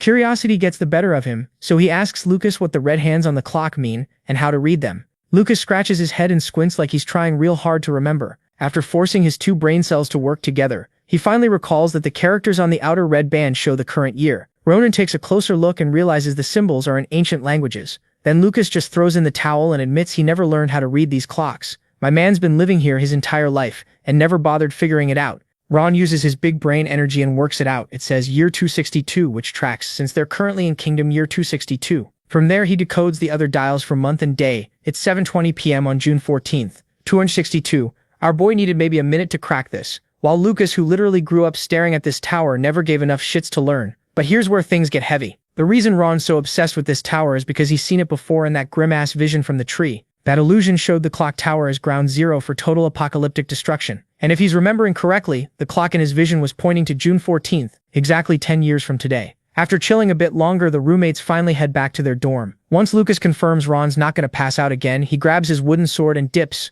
This dude may skip every class known to man, but he never misses training. If he skips even one day of physical work, he feels his body getting sluggish. Just like that, our boy's left alone with his spiraling thoughts. That apocalyptic vision the mysterious tree showed him is impossible to shake off. There's a strong possibility it wasn't just some random nightmare. It could have been a legit precognitive dream showing him the actual future. And if that's true, he needs to change it. To sort through his thoughts, Robin closes his eyes and enters his mind palace. First step, collect as much information as possible from the memories stored in his brain. With his perfect recall ability, he reviews the snapshots of the clock tower he saw earlier, reconstructing every tiny detail with perfect accuracy like he's building a 3D model in his head. Once he's satisfied, he moves to the next step, filling in gaps and blind spots in chronological order.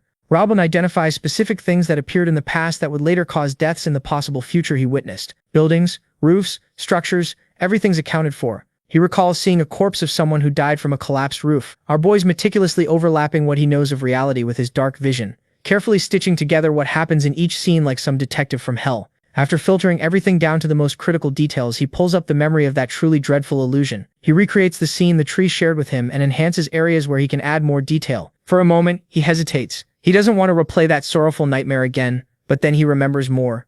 The bodies on the ground, they looked like his friends. Sophie, Lucas, and Sienna were all there, lifeless and slightly older. That's the kind of future he absolutely refuses to accept. It puts into perspective just how weak and pathetic he is now, and what a complete failure he'll become if he doesn't change shit. He wants to know what rank he managed to reach in that vision, so he searches through the mountains of data in his mind. After digging through everything, he finds that single lingering scene showing his future self. From the vision's default angle, his rank badge isn't visible. But Rowan's not giving up that easily. His analytical mind develops a method to actually change the viewing angle of the memory, which requires him to dive much deeper into the shared vision of the burning Union. After confirming all the details are locked in, he proceeds, turning his full attention to the image of his supposed future self. He focuses on future him's chest to see the rank badge clearly, and then he sees something absolutely horrifying. Young Rowan feels his blood run ice cold. It's difficult to make out at first, but his future self looks bloodied and beaten where his rank badge should be. His chest is a massive gaping wound, exposing his insides like some gore scene. Turns out his friends aren't the only ones destined for a terrible fate. Rowan himself is going to die a gruesome-ass death. After forcing himself through that traumatic mindfuck, he withdraws. He pulls his consciousness back out of the nightmarish vision and slowly opens his eyes, sitting there alone with his soul crushed and thoughts racing. He wonders if the vision was meant to be some kind of warning from the tree. The fall of the Union means the death of the kingdom and the continent. It would be the literal end of the world and complete extinction of humanity. As far as he understands, the tree is a creation of black magic made from human mana, molded by sacrificial victims caught between life and death. Besides all the horrible scenes, there was also this mysterious hooded figure present in the vision. Maybe that person holds the key to understanding everything. Rowan maintains a healthy dose of skepticism about whether what he witnessed is legit, but to make sure that nightmare scene doesn't happen, he needs to create a different future using the scraps of information he has. The most effective method? Start by changing himself. Since his future looked absolutely bleak, his rank was a lost cause, and he was wearing the Union's black suit. So maybe not becoming a Union member could butterfly affect the timeline enough. Perhaps he could take an official role in the management bureau instead, since they wear red suits. Or, and here's the crazy option, he could do the unprecedented and aim for the white suit that only the commander wears, achieving it before the vision comes true in 10 years. The next day, the roommates get ready for class after their little hooky adventure. Lucas reminds Ron that Professor Daphne asked him to swing by the faculty office before class. After delivering the message, Lucas cheerfully heads toward campus by himself, probably ready to skip again later. Ron's left standing there wondering why the hell Professor Daphne would want to meet with him privately. Can't be good news, right? So our boy throws on his uniform and marches straight to the faculty office, where Professor Daphne hits him with that concerned mom energy, asking how he's doing after yesterday's little health incident. Turns out Lucas informed her, and she was cool enough to mark it down as medical leave, so Ron wouldn't get screwed over academically. She's looking at his schedule like he's insane, telling him he's taken way too many elective classes and basically begging him to drop some before he burns out again. But Rowan, nah, he's not budging. Man's keeping every single class. In fact, he's hyped as hell for the ones he hasn't even attended yet. Professor Daphne's over here feeling guilty, thinking she caused his collapse, but our boy just smiles and reassures her it'll never happen again. She gives him one last please, reach out if you need help speech, and he thanks her with maximum sincerity, before heading to his first class. Here's the thing these days, Rowan's mana cultivation is so natural, he does it like breathing. Training doesn't even take that much time anymore. But what really matters, our boy has found a new mission.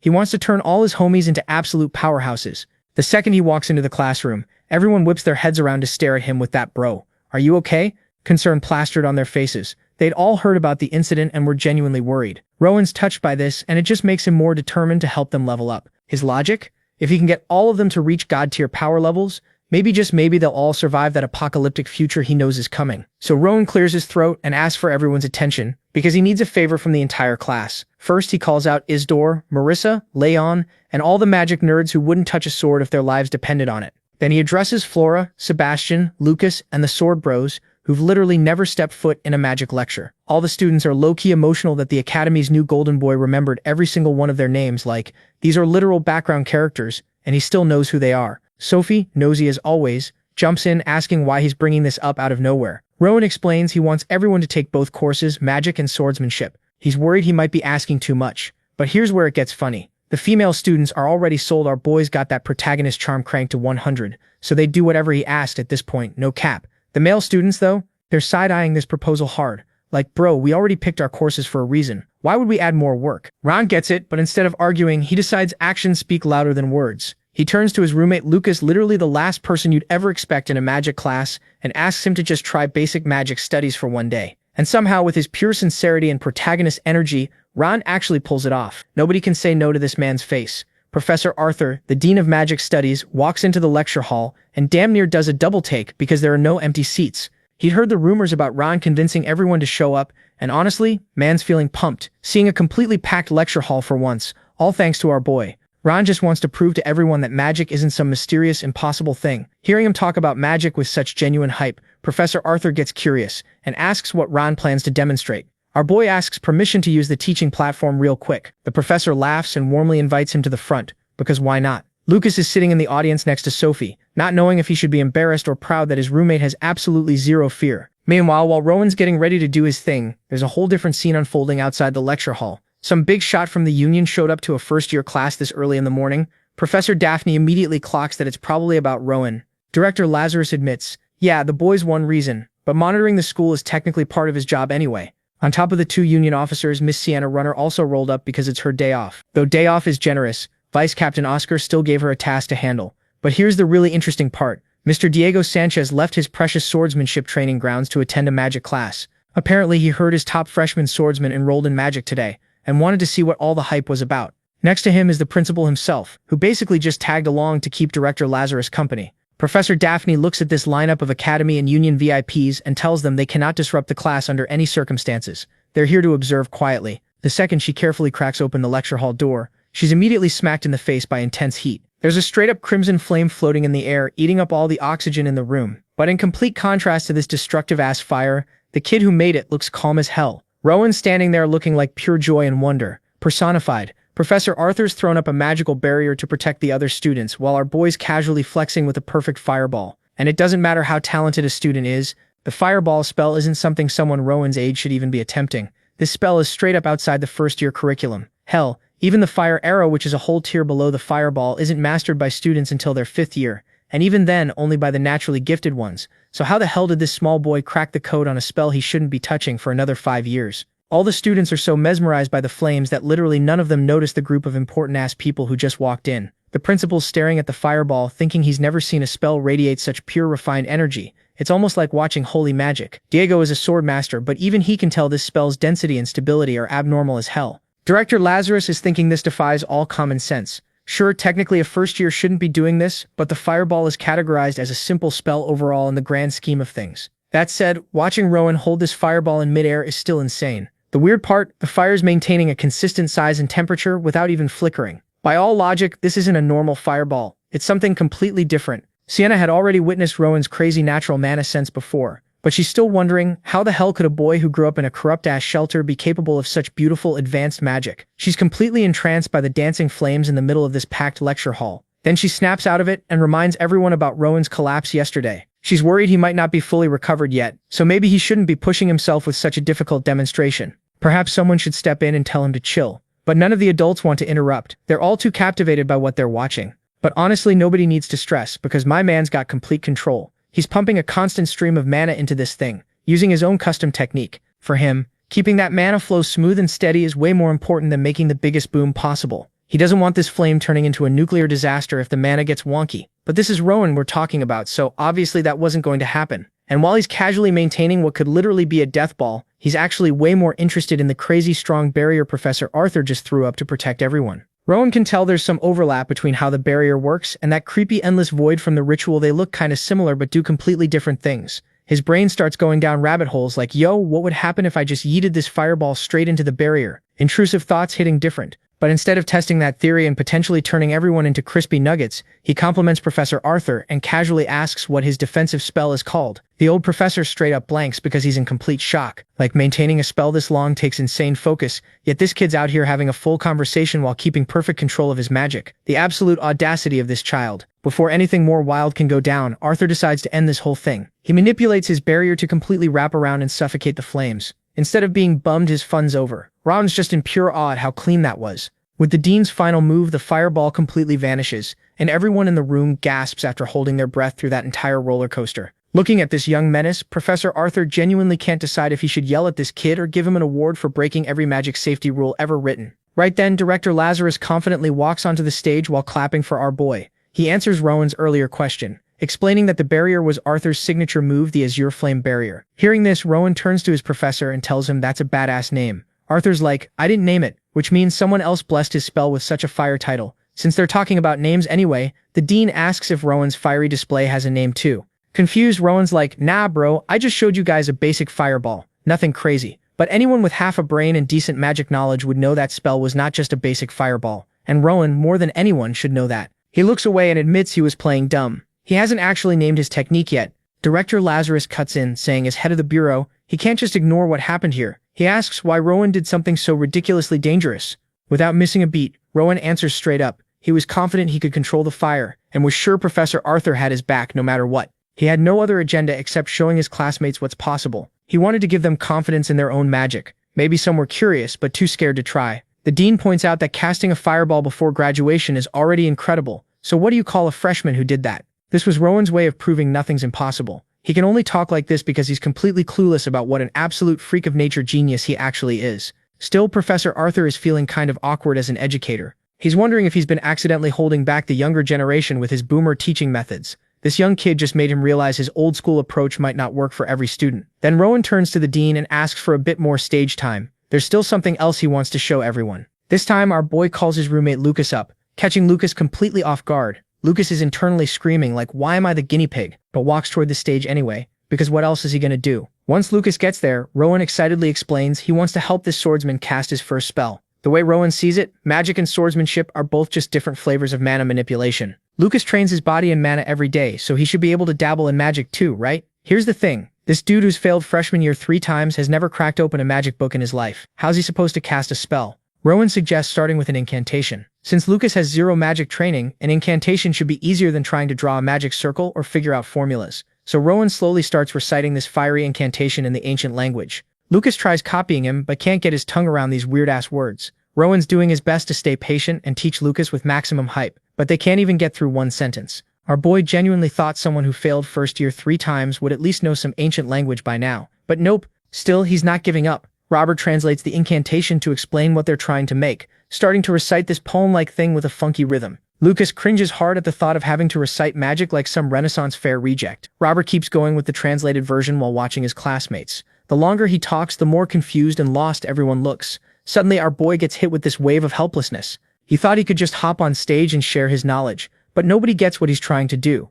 If they're stuck at square one, what about that horrible fate waiting in 10 years? If they don't get stronger, Robert doesn't know what to do. He started with what he thought was the easiest incantation possible, something even Lucas should be able to grasp. But not only are the other students lost, even Sophie, of all people, looks totally confused, like Robert speaking Klingon. Our prodigy just freezes up. Before things spiral into a full anxiety attack, Arthur swoops in for damage control, praising Robert for a solid first try at teaching. That said, he asks if Robert could teach him the spell formula for this modified incantation. The request snaps Rowan out of his panic spiral. He uses telekinesis to grab a piece of chalk and starts writing out the full formula on the board. Everyone's equally amazed and entertained by how smooth that was. Like bro didn't even need his hands. It doesn't take long for him to write down the complete blueprint. Arthur summons his barrier again, but this time it's protecting the people on stage instead of the audience. Director Lazarus and the dean study the writing on the board with laser focus. When asked where he learned this formula, Rowan casually says he never copied it. He saw what Professor Arthur wrote and just tweaked it. Anyone with a trained eye can immediately tell this is not a simple tweak. The boy adjusted a few things to create a spell that worked better for him personally. He doesn't realize how crazy his claim actually is, but he's basically saying he invented a completely new spell formula from scratch. The director and dean exchange a look. They need to have a serious talk about what to do next, and will call a meeting elsewhere. Before leaving, Director Lazarus thanks our boy for showing off such an innovative formula. Meanwhile, the dean turns to the dark elf and asks her name. She introduces herself as Sienna from the Pillar of Faith, saluting all formally. Then the dean unexpectedly dumps the rest of today's lecture onto her. She can teach them anything, tell them to study, practice swordsmanship, or whatever. Anything's cool as long as nobody dies. Professor Diego also has the audacity to dump his next class onto poor Sienna, who was literally just vibing in the wrong place at the wrong time. Before he dips, there's one last thing. Professor Arthur drops the magical barrier that was separating them from the students. The adults make their exit to discuss some serious business, leaving Sienna alone with a classroom full of chaotic first years, the lecture halls buzzing with whispers about what just happened. Sienna shuts all of them up by slamming her hand down on the table. That one move scares most students into dead silence. Sienna, runner of the Pillar of Faith, announces she's been temporarily assigned to cover the remaining classes. She's going to treat this like a real class, and they better do the same. Everyone must participate like she's an actual professor. Sienna might sound all professional and confident, but internally she's freaking out. She's completely out of her depth here. She was not built for teaching, bro. And like, can you blame her? She's supposed to be a soldier on the ground and eye candy for us. Wait, that's not right. Anyway, the entire faculty, including everyone who witnessed Rowan's whole magic showcase, just got called in for an emergency meeting. Some of these professors are bugging out because apparently this type of emergency committee meeting hasn't happened in years. Like some of these folks have never even experienced this before. They're sitting there sweating like what the hell is going on. Director Lazarus walks in, all professional and calm as usual, ready to drop the main agenda about Union Academy's education policy. First up on the chopping block, our boy Rowan, the literal reason they're all here in the first place. Professor Arthur stands up and lays out all the facts about this kid and his fireball situation. The old man's mind is blown, because apparently this freshman, a literal first year, just looked at a complex spell and went, nah, I'm gonna do my own thing, and created something completely unique. Sure, the power was weak, but homie straight up edited the magical formula like he was remixing a beat. The ability to reconstruct spells this freely? That's some never been done before type shit. Obviously, some of the other professors are side-eyeing this whole thing, being all skeptical and whatnot. But what are they gonna say when the Dean of Magic Studies has already verified everything? Director Lazarus even promises to throw the Bureau's resources at analyzing this further. So basically they have to accept that this kid might have just discovered an entirely new way to approach magic. Cool. So Rowan sounds like some once-in-a-generation genius, right? But as an academy, they need to figure out how to actually teach this prodigy without fumbling the bag. Some professors want to stick to the old-school methods, but others are like, bro, this genius needs specialized education that matches his level. The problem is, personalized education goes against their whole public institution principles. They can't afford to mess this up and lose someone this talented. Then one professor suggests just letting him join the union early, and immediately the whole room starts throwing hands. Everyone's yelling over each other about that idea. Still, they agree field education seems like the move, but they have to be careful about it. So they ask if there are any other concerns about the boy. Arthur goes quiet for a second, and you can tell he's thinking hard. Finally, he drops the bomb. Rowan might have some personality issues. The other professors are confused as hell because from what they've heard, the kid's kind and polite. Arthur's not denying that, but he's worried Rowan doesn't really consider other people's feelings. See, the union values ability and performance above everything else. With Rowan's insane talent, he's going to stand out immediately. But the way he is right now, the boy might struggle getting accepted. He could fail the final stage of the admission exam, which is just a simple interview with someone who actually cares about character. Some professors immediately jump to Rowan's defense, saying his actions came from good intentions. He's just clueless, and accidentally makes people uncomfortable. For students to grow together, the skill level needs to be somewhat balanced, but the gap between this prodigy and the other freshmen is too damn big. We're talking about a child who can invent new magic on the fly. Since the council's just going in circles, Director Lazarus suggests they bring the boy in for an interview. Everyone agrees it's a good idea, so nobody objects. A few moments later, Rowan gets escorted into the faculty room and sits down at this massive meeting table looking nervous as hell. Professor Daphne tries to make him comfortable and asks what he's feeling. She guesses he feels bad about what happened with Lucas earlier, and she hits the nail on the head. Rowan admits he's frustrated for not understanding his friend's capabilities properly. Arthur jumps in, trying to comfort him about how difficult teaching magic is today, showed him that reality firsthand. So Rowan's been sitting there overthinking and has formed some theories about his classmates. Maybe Lucas didn't give magic a real chance because he's just not interested. Maybe he started training with a sword too early, and his brain only developed for that skill. Maybe Rowan pressured his friend into focusing on something different without thinking about his personal situation. He feels regretful and ashamed about all this. But then, and this is where it gets wild, our boy drops another bomb. He's also worried that Lucas and some of his other new friends might actually be sick. This absolute prodigy genuinely thinks his perfectly normal classmates have some kind of illness, just because they have normal talent levels. Like, bro, what? Arthur quickly reassures Rowan, there's no sickness whatsoever. Hearing the old professor's words helps our eccentric genius finally relax a bit. Seeing Rowan smile, Director Lazarus asks why he was so eager to teach everyone magic in the first place. Rowan explains it doesn't even have to be magic specifically, he just wants to grow stronger together with his new friends, so they can all become official union members together in the future. Hearing this completely innocent and wholesome answer, all the professor's concerns just evaporate. Their worries about Rowan's personality? Gone. Professor Daphne's looking at him with straight-up pride. With that, Rowan gets dismissed.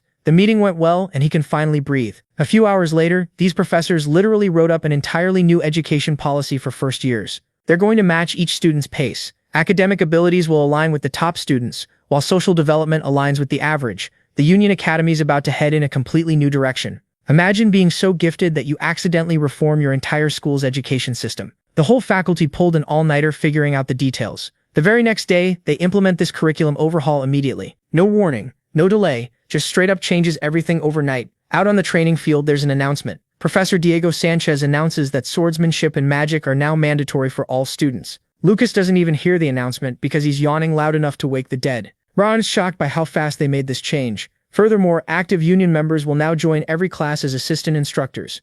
Students can ask them questions and learn from their real-world field experience. On top of that, Rowan, Sophie, and Lucas are going to train exclusively among themselves, rotating sparring matches. Lucas is hyped. He's been dying to test his roommate's skills. Sophie's equally excited because this is her chance to see how her sword skills stack up against the best. Lucas immediately challenges Rowan to spar first. Sophie's waiting for the next round. When her turn comes, it doesn't take long before her wooden sword gets knocked clean out of her hand. She thought she'd at least put up a decent fight, but that dream died quick. Rowan's an absolute monster who reads her sword movements like he's got the script ahead of time. But Sophie doesn't give up. She spots a brief opening but can't capitalize on it with more training. Maybe she can actually land hits. After recovering from the surprising loss, she respectfully shakes Rowan's hand and asks if he can spot any major flaws in her technique. Rowan casually explains her mana flow's slightly off. If she adjusts the flow's direction, she should improve right away. Lucas chimes in and simplifies it by saying she needs to stop swinging wildly and focus on precision. Also, her legs wobble sometimes, probably from weak leg strength. Rowan agrees Lucas is harsh but making valid points. However, Lucas's explanation doesn't cover everything. Right now, Sophie's splitting her mana 50-50 between upper and lower body. If she shifts more mana to her lower half for better stabilization, her stance will improve drastically. So while Rowan gives genuinely valuable advice, Lucas just roasts her. Watching his top 3 students vibing in their own unique way makes Professor Diego smile. He's thinking there's no way Professor Arthur was right about Rowan having personality issues. Seeing how innocent and kind-hearted this boy is, he realizes the adults were worried over nothing. So a few days roll by, and our boy is back with the professor for another heart-to-heart in the faculty office. This woman's basically been his fairy godmother at this point, making sure he's got everything he needs to survive school life. And honestly, our boy's been thriving. He's no longer walking around with that emotional baggage about his friends. He actually gets them now and knows their strengths, weaknesses, and the whole deal. Daphne's just sitting there proud as hell that this genius finally figured out how to have basic human empathy. School's been treating Rowan pretty well. His friends are hyping him up, sharing snacks, and living that wholesome academy life. But then there's this other situation that's got our boy completely confused. The girls keep asking him out like they're dropping hints left and right, asking him to go shopping or look at flowers after class, and this absolute nerd cannot comprehend what any of that has to do with his studies. Professor Daphne's over here trying not to laugh because hormones exist and people catch feelings at this age. But Rowan, his default response to every invitation is basically, nah, let's study together instead. My guy is clueless, peak virgin energy. So Daphne decides to dig a little deeper and asks if there's any girl he's particularly close with. The first person that pops into his head, Sophie. He's like, yeah, she's different from the other girls. And before you get excited, he immediately explains she's an excellent swordswoman and the only other first year who can produce flames. Real romantic stuff there, buddy. But actually, Rowan's been getting closer to her after learning about her backstory, and it's kind of sad. Turns out Sophie's the illegitimate child of some big-shot noble family, and her dad only enrolled her in the Union for political clout. So she's been under massive pressure since birth. Our boy sees her as this dear friend he can learn from, which is sweet, but also very I have zero game of him. Then there's Lucas, their third musketeer. Rowan's got mad respect for this guy's physical strength and admits there's a lot he can learn from him. But then, and I'm dying at this, Rowan drops his personal theory about Lucas. He thinks the dude trains so much that his brain is literally filled with muscle, which is why he hates studying. Like, Rowan has this whole mental diagram of Lucas's brain being just pure muscle tissue where the gray matter should be. It's diabolical but probably accurate.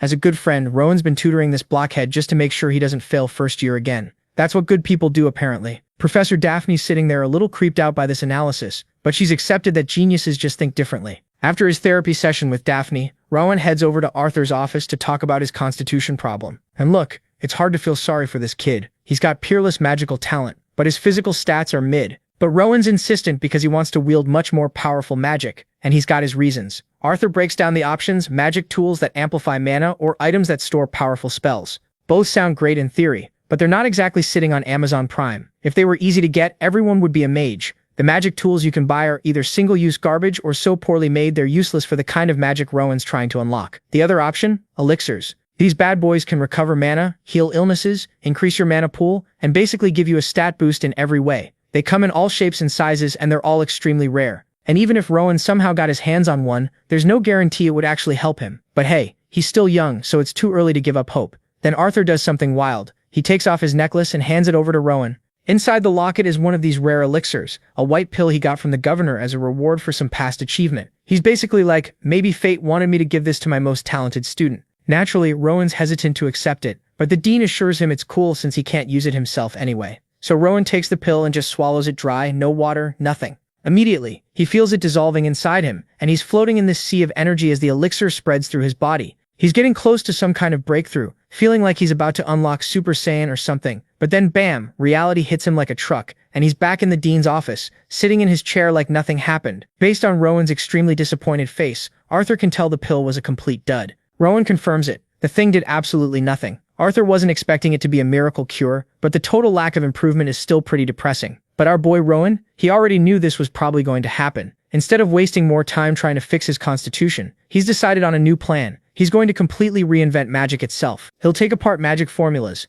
master mana manipulation, and create his own custom branch of magic perfectly suited to him. Honestly, if you can't change your body, just rewrite reality. That's big brain energy right there. At least now he can focus on one solution instead of chasing multiple dead ends. Fast forward 6 months. Today's a big day, the final exam for the first-year Magic Studies course. Rowan's standing before the panelists, Arthur and Director Lazarus, and just casually produces 2 small fireballs in his hands. No words, no incantation, nothing. The 2 old guys are clearly impressed and captivated by this masterful display. Then Rowan cranks it up and makes those small flames rage, growing them way larger. They've seen it before, but watching Rowan handle mana directly never gets old. It's an incredible talent. At this rate, he might start combining different branches of magic. But even though everyone's praising him, Rowan's over here worried that his magic is too weak to be useful in the Union. Arthur has to reassure him. Bro, casting spells without incantation already puts you on par with a 4th-class mage. You're officially a high-level mage. No one can dispute that. He tells Rowan to stop worrying about destructive power and focus on his strengths, to keep going down this unique path he's carved out for himself. The dean then challenges him to analyze and recreate spells up to the 4th class based purely on his own understanding. And to make it easier, he's getting free access to ancient texts in the library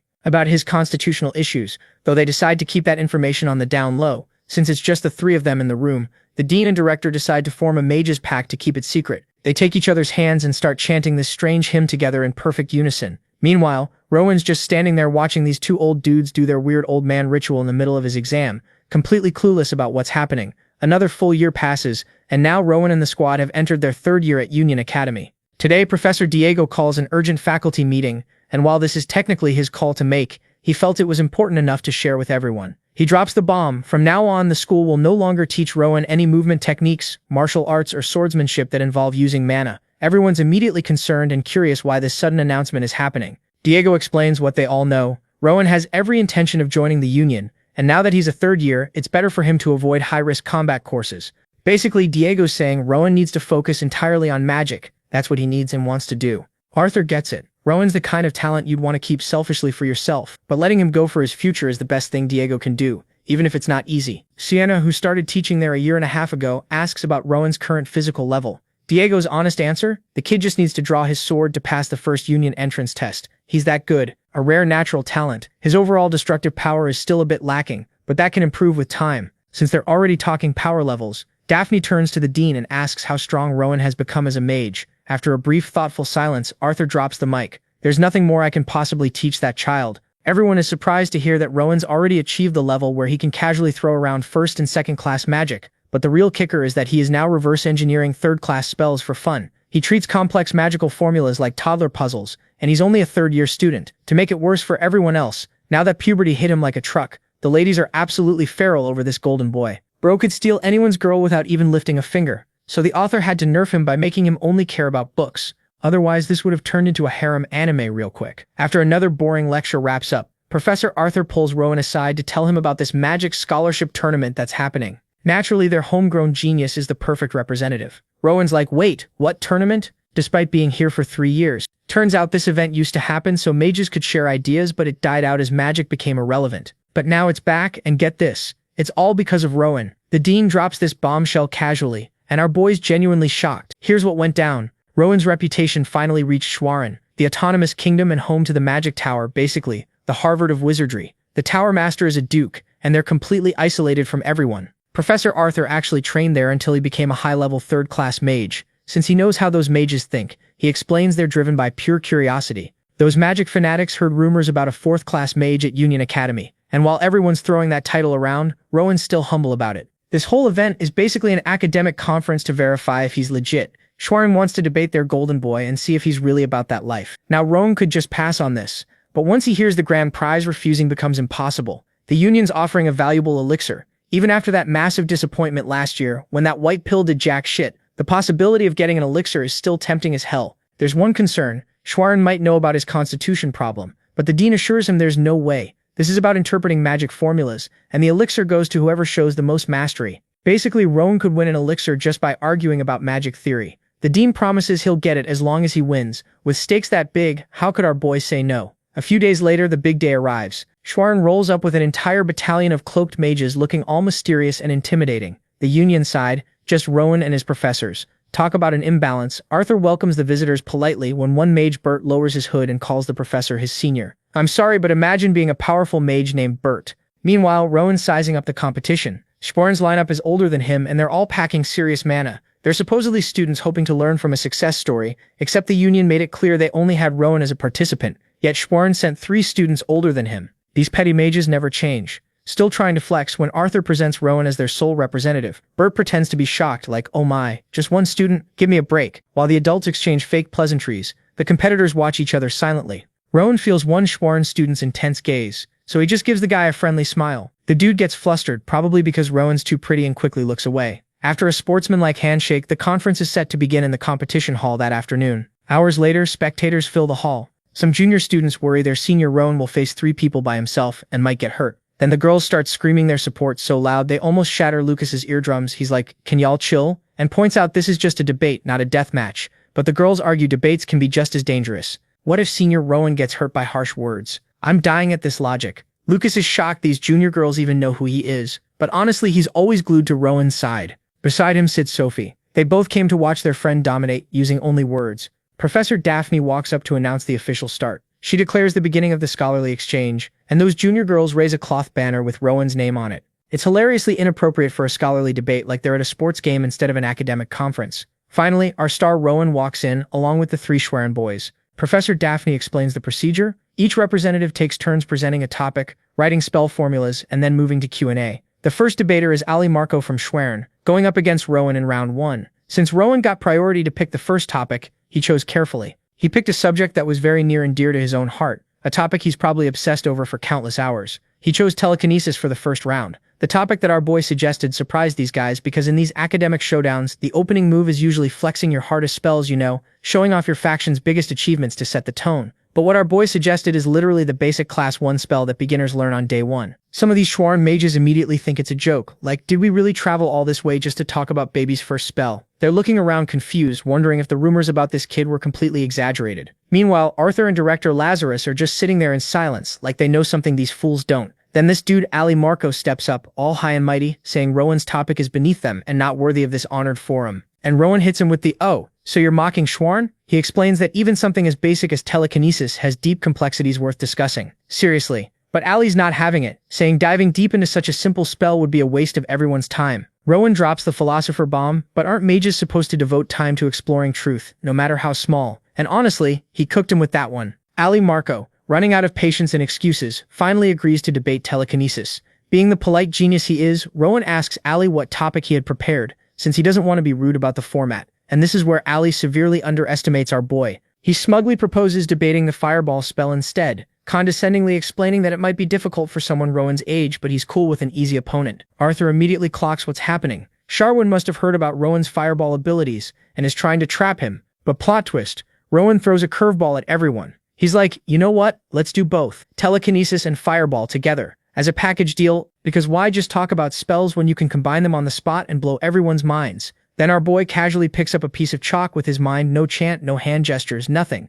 and starts writing his formula on the board. Alma Marco is shook. This kid just no-chanted cast like it was nothing. Not wanting to be completely outdone, Ali also uses telekinesis to write his arguments, but he has to continuously chant the whole time just to maintain the spell. The difference in skill is already embarrassing. The Schwerin mages are squinting at the board trying to figure out what Rowan's writing, slowly realizing this absolute madman might be trying to create a new spell by combining 2 different established spells on the spot. Surely not, right? Right? When it's time to explain their work, Aldi goes first. He writes out the complete separate formulas for telekinesis and fireball, the standardized versions established by great wizards with no room for recombination. Now it's Rowan's turn, and he steps up to the podium gathering his thoughts. He starts explaining how telekinesis is basic enough that anyone with a little mana can do it, and originally he was just going to argue that people misuse it by relying too much on raw magical power. But thanks to Ali's interesting suggestion from earlier, he got inspired to try something more exciting, combining 2 established spells. He points to his board showing the rewritten formulas. The first part is about controlling an existing fireball using telekinesis.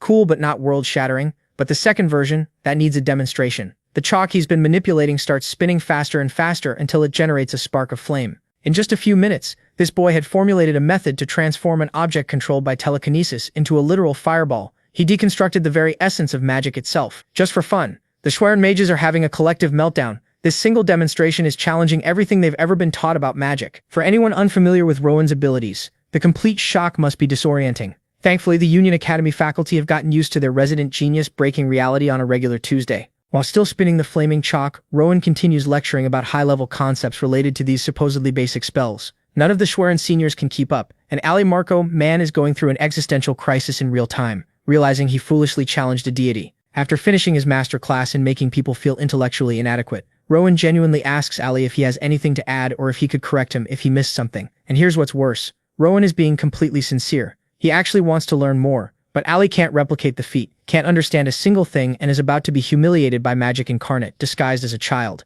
The pressure is closing in, time's running out, and Ali can't handle it anymore. He suddenly coughs, blood starts pouring from his nose, and he just collapses. My guy literally got knocked out by words. Even Rowan didn't see that coming. They rush Ali to the infirmary, and just like that, Rowan continues his undefeated streak, winning the coveted elixir with facts and logic. Bert, the mage, hands over the prize, thanking Rowan for the show despite their loss. He recommends Rowan wait before drinking the elixir, though consuming it too young can cause side effects. He should wait until around graduation, which is still 2 years away. Now that we've finished watching mages get their souls destroyed, let's check in on some side characters. This is Rita, a third-year student at Union Academy, and she's been secretly in love with Rowan for 3 entire years. She knows there isn't a single student who doesn't like him. The guy receives countless confessions, and over half the new students applied to the academy just to follow him. Rita knows she probably doesn't even register on his radar. For years, she's been content just watching and loving him from a distance. But today she decided to be brave. Last day of third year, this is it. She gathers her courage, overcomes her fear, and confesses. Unfortunately, her heartfelt confession gets met with a very polite, very apologetic rejection, and then Rowan drops some heavy stuff for him. Love is about holding someone who has already left this world close to his heart. Nothing more. Rita never knew this boy carried such a bleak, sorrowful view of love. Then he asks if what she's feeling is truly love. He explains that people in love show signs like mental illness, joy, ecstasy, compassion, longing, fear, doubt, jealousy, and anger. He bets she doesn't feel that level of passion for him. And before anyone gets mad, he's not invalidating her feelings. Maybe she feels something. Maybe it's his looks or status that made her nervous or excited. But is that really love? Or is it just admiration? All he's asking is for Rita to look into her own heart. If she still believes it's love, he's open to talking more. Because Rowan is always open to constructive conversations. Man has mastered the art of letting people down intensely. Rita felt like she got hit over the head with clarity. So this is Rita. Today she was rejected by the boy she'd been in love with for 3 years. And as painful and sobering as that was, she has no regrets. Confessing your feelings to someone you like is brave and meaningful. Rita's one-sided love ended on her third year's last day. And honestly, she's never felt better. So the scene kicks off with Daphne telling the class, "Yo, we've got Director Lazarus from administration here to drop some knowledge on you guys," and everyone starts clapping like good little students. Baldy gets to the stage, delivers his speech, and then goes, "All right, that's it for today, but if you all have questions, hit me with them." Immediately some kid's hand rockets up asking the real question. Everyone wants to know, bro, every year thousands of people take the entrance exam, so why is the union always crying about being short-staffed? The teacher's like, "Look, not just anyone can waltz into the union. This place is elite as hell. Did you make it in? Fame, money, respect, the whole damn package is yours." Another student raises their hand with the important follow-up. "Okay, but what about the salary and benefits though?" And the teacher drops the bomb. "The pay is good enough that you literally only need to focus on your missions. This is the most privileged job in the entire kingdom." The students are losing their minds. Then he hits them with another one. Every union member is directly connected to His Majesty himself, regardless of rank, because they all follow the king's will. Everyone's sitting there like, holy shit. Then this one kid raises his hand with an actually smart question. He's like, "All right, look, you only recruit crazy talented people, but can we actually get strong by joining? Because I followed my teacher's advice, graduated top of my class, focused purely on magic, and I'm still not strong enough." The teacher is actually impressed. Someone thought about what happens after joining and tells him, "Hell yeah, you can definitely become strong here," which gets the boy all fired up and ready to grind even harder at his magic studies. Cut to our boy Rowan, buried in a mountain of books, remembering when Sienna told him his ability was similar to ancient elves. While he's digging through all this dusty old text, he finds out that their powers were all about communing with spirits instead of using mana directly. Like instead of controlling wind themselves, they just summon a wind spirit to do it for them. They literally controlled the spirits of the elements. But our boy can't understand one thing. How the hell did they lose all their powers overnight? He discovers that back in the age of the World Tree, there were elves and dark elves representing the whole good versus evil thing. But after the World Tree got destroyed, boom, no more powers.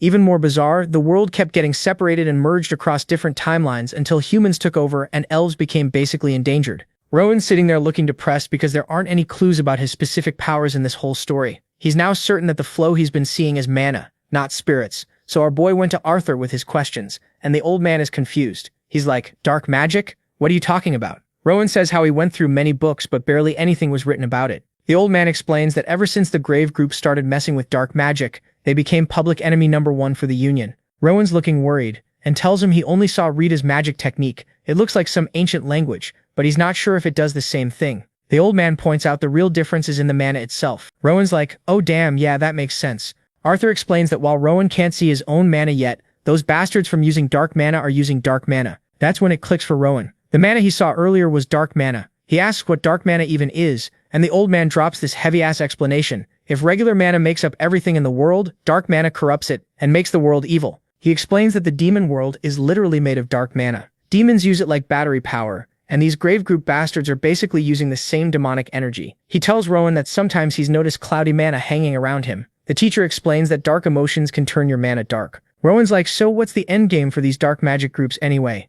And the teacher just deadpan says they want to destroy the world. Because obviously that's Villain Playbook 101. Fast forward a few months and someone's asking Rowan if he's about to head to some salon. He says he's good and they're like, "We know you're good better than literally anyone else actually." There's some random dude standing there looking confused while Rowan's just watching two people bickering like actual toddlers. The girl tells him to come over whenever he's ready. As Rowan waves them off, he's thinking these two idiots are actually pretty good together. As he walks into his room, he's thinking about how time flew by way too damn fast, like someone hit the fast forward button on his life. Inside a box, there's this red potion, the elixir he was told to chug right before graduation. Meanwhile, Lucas and Sophie are talking among themselves about how their family members are going to be at the ceremony. Lucas is sure that his dad's definitely going to embarrass the hell out of him with some cringe speech at the ceremony. Meanwhile, Sophie is stressing about looking perfect so she doesn't shame her family in front of everyone. On the other hand, our boy is feeling a little bit sad since he doesn't have a family to embarrass him. But then he quickly gets rid of these depressing thoughts because these two idiots are his family. Now the family he's got to protect no matter what, even if they're complete dumbasses sometimes. That's something Pauline's mother taught him before she died, found family. Hits different. Walking around his room, he decides to drink the potion. And as he does, something within him changes immediately. Now he can see mana way clearer than before.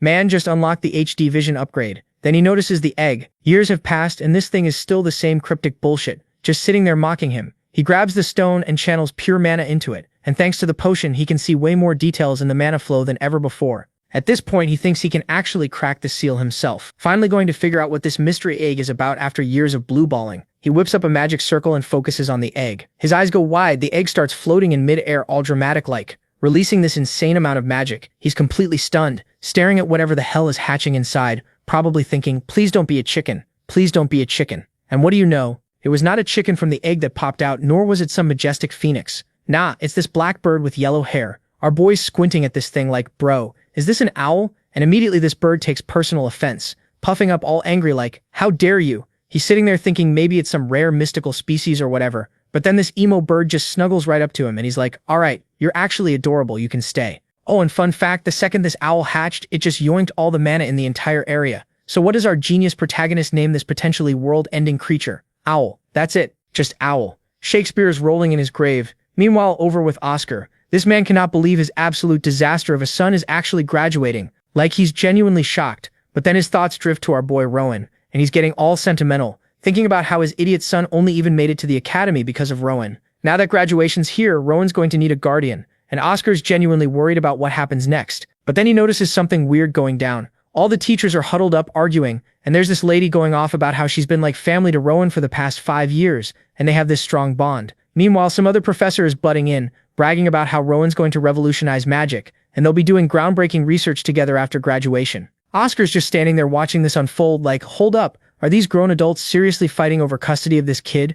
Like, when did Rowan become the most popular person at this school? Cut to the graduation ceremony starting up. They call Rowan to the stage and he walks up with this confident-ass smile. Immediately the students start whispering, "Wait, did he get top of the class just because he's hot? What noble family is backing this guy?" See, they'd heard rumors that some illegitimate child from a big noble house was graduating today, and they're all assuming it's our boy. Then Rowan grabs the mic and absolutely shatters their assumptions. He starts telling his backstory, how he used to beg in the streets, how he was literally about to be sacrificed to some dark cult before the Union had to swoop in and rescue him from becoming a ritual snack. After that, he joined the school, learned magic, made actual friends, and decided his entire life mission would be protecting people. He's giving this whole heartfelt speech, thanking everyone who helped him become the righteous hero he is today, and his classmates are straight up tearing up. His teachers are nodding like proud parents, thinking, yeah, that's my boy right there. Later, they're walking through town and his homie asks if he's taking the union entrance exam after the ceremony. Rowan's like, yeah, that's been the plan all along. Lucas mentions his dad's looking for him, but then Rowan notices Sophie looking sad as hell. He asks if she's okay, and she admits she's nervous because she completely botched her speech in front of the crowd earlier and is low-key spiraling. Ronan, being the wholesome protagonist he is, puts a hand on her shoulder and goes,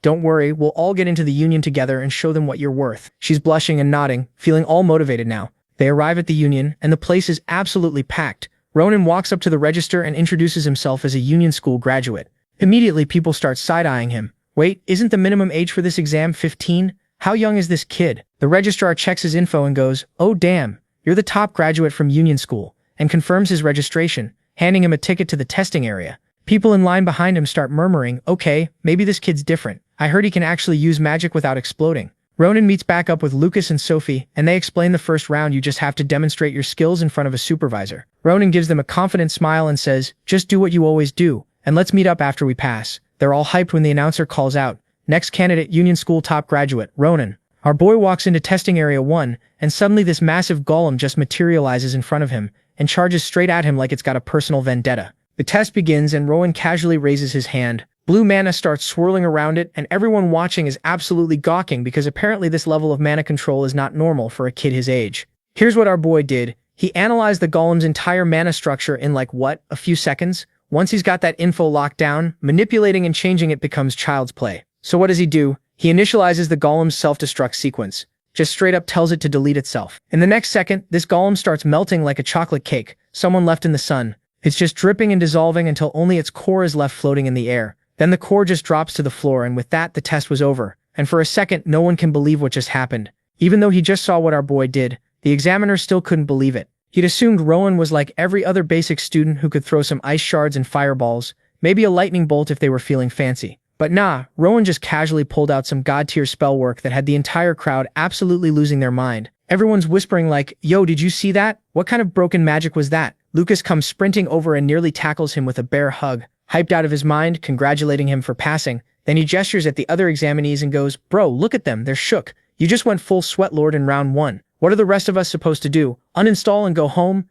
Lucas is cackling, then puffs out his chest and announces, too bad for everyone going after you. Cause the great Lucas Tremaine hasn't even had his turn yet. The vibe was fun and hype, but then Rowan notices Sophie looking worried as hell, so he calls out to her trying to gas her up. Yo Sophie, I'm looking forward to your performance. Let's all get into the union together. She gives him this tiny smile and thanks him, but you can tell she's still nervous as hell. The examiner calls her name next, and Sophie's literally trembling as she walks up. You can see the fear radiating off her. Lucas tries to encourage her. Stay calm, you got this. She turns back, gives them a smile, and heads to the stage. As she steps up, the golem spawns in and she draws her sword. Some know-it-all in the crowd immediately starts commentating, oh, she's using the Pabble sword technique. Then he squints and goes, wait, her stance is trash though. The girl next to him asks how he even knows that. And this dude's like, I've trained with the Pabble family before, so I know their style. He explains it's supposed to be this insanely difficult technique with continuous strikes that flow like an illusion, super hard to counter. But the key is depth. The blade work needs weight and precision. Looking at her stance, there's no depth whatsoever.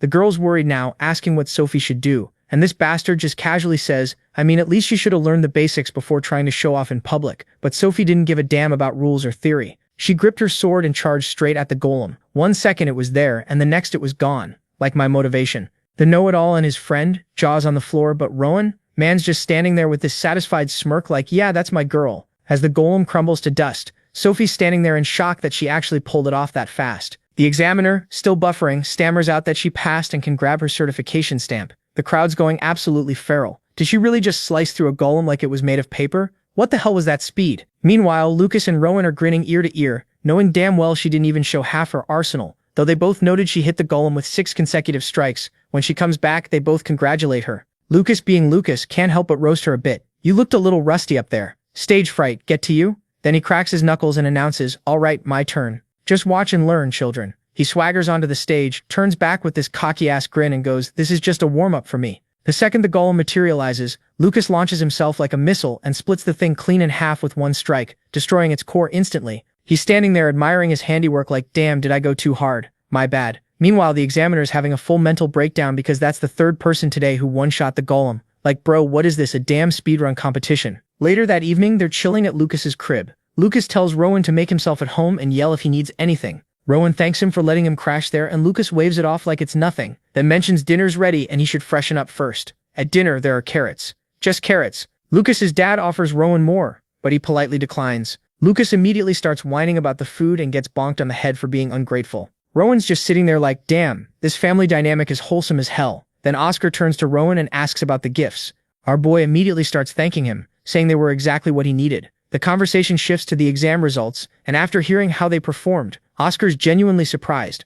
Like, he knew Rowan was special, but he didn't expect to see that level of magic at an entrance exam. But now that he knows what the boy's capable of, man's hyped as hell about the second round. Cut to 1 week later and it's test day again. 2 examiners are watching everything go down, complaining about how way too many people passed this time, so now they gotta extend the whole exam. But out of everyone there, our boy and his crew immediately catch their eye. Meanwhile, Rowan's thinking how lucky he is that he didn't have to fight Lucas or Sophie, but then he's like, wait, who am I actually fighting? His eyes go wide when he spots someone familiar. It's that know-it-all dude from before, the one who was commentating on Sophie's sword moves. The guy walks up to Rowan and asks, have we met before? Rowan's like, yeah man, you were breaking down sword techniques during the first test. I was actually pretty impressed. I'd love to pick up some stuff from you. The guy doesn't remember him at all. He pulls out his sword and goes, well, since I'm a graduate now, let me teach you some lessons, kid. They square up across from each other, and the examiner signals the fight to start. The fight kicks off, and our boy decides to aura farm. He uses his telekinesis to snatch control of the guy's sword, and for a second this dude doesn't even realize what's happening.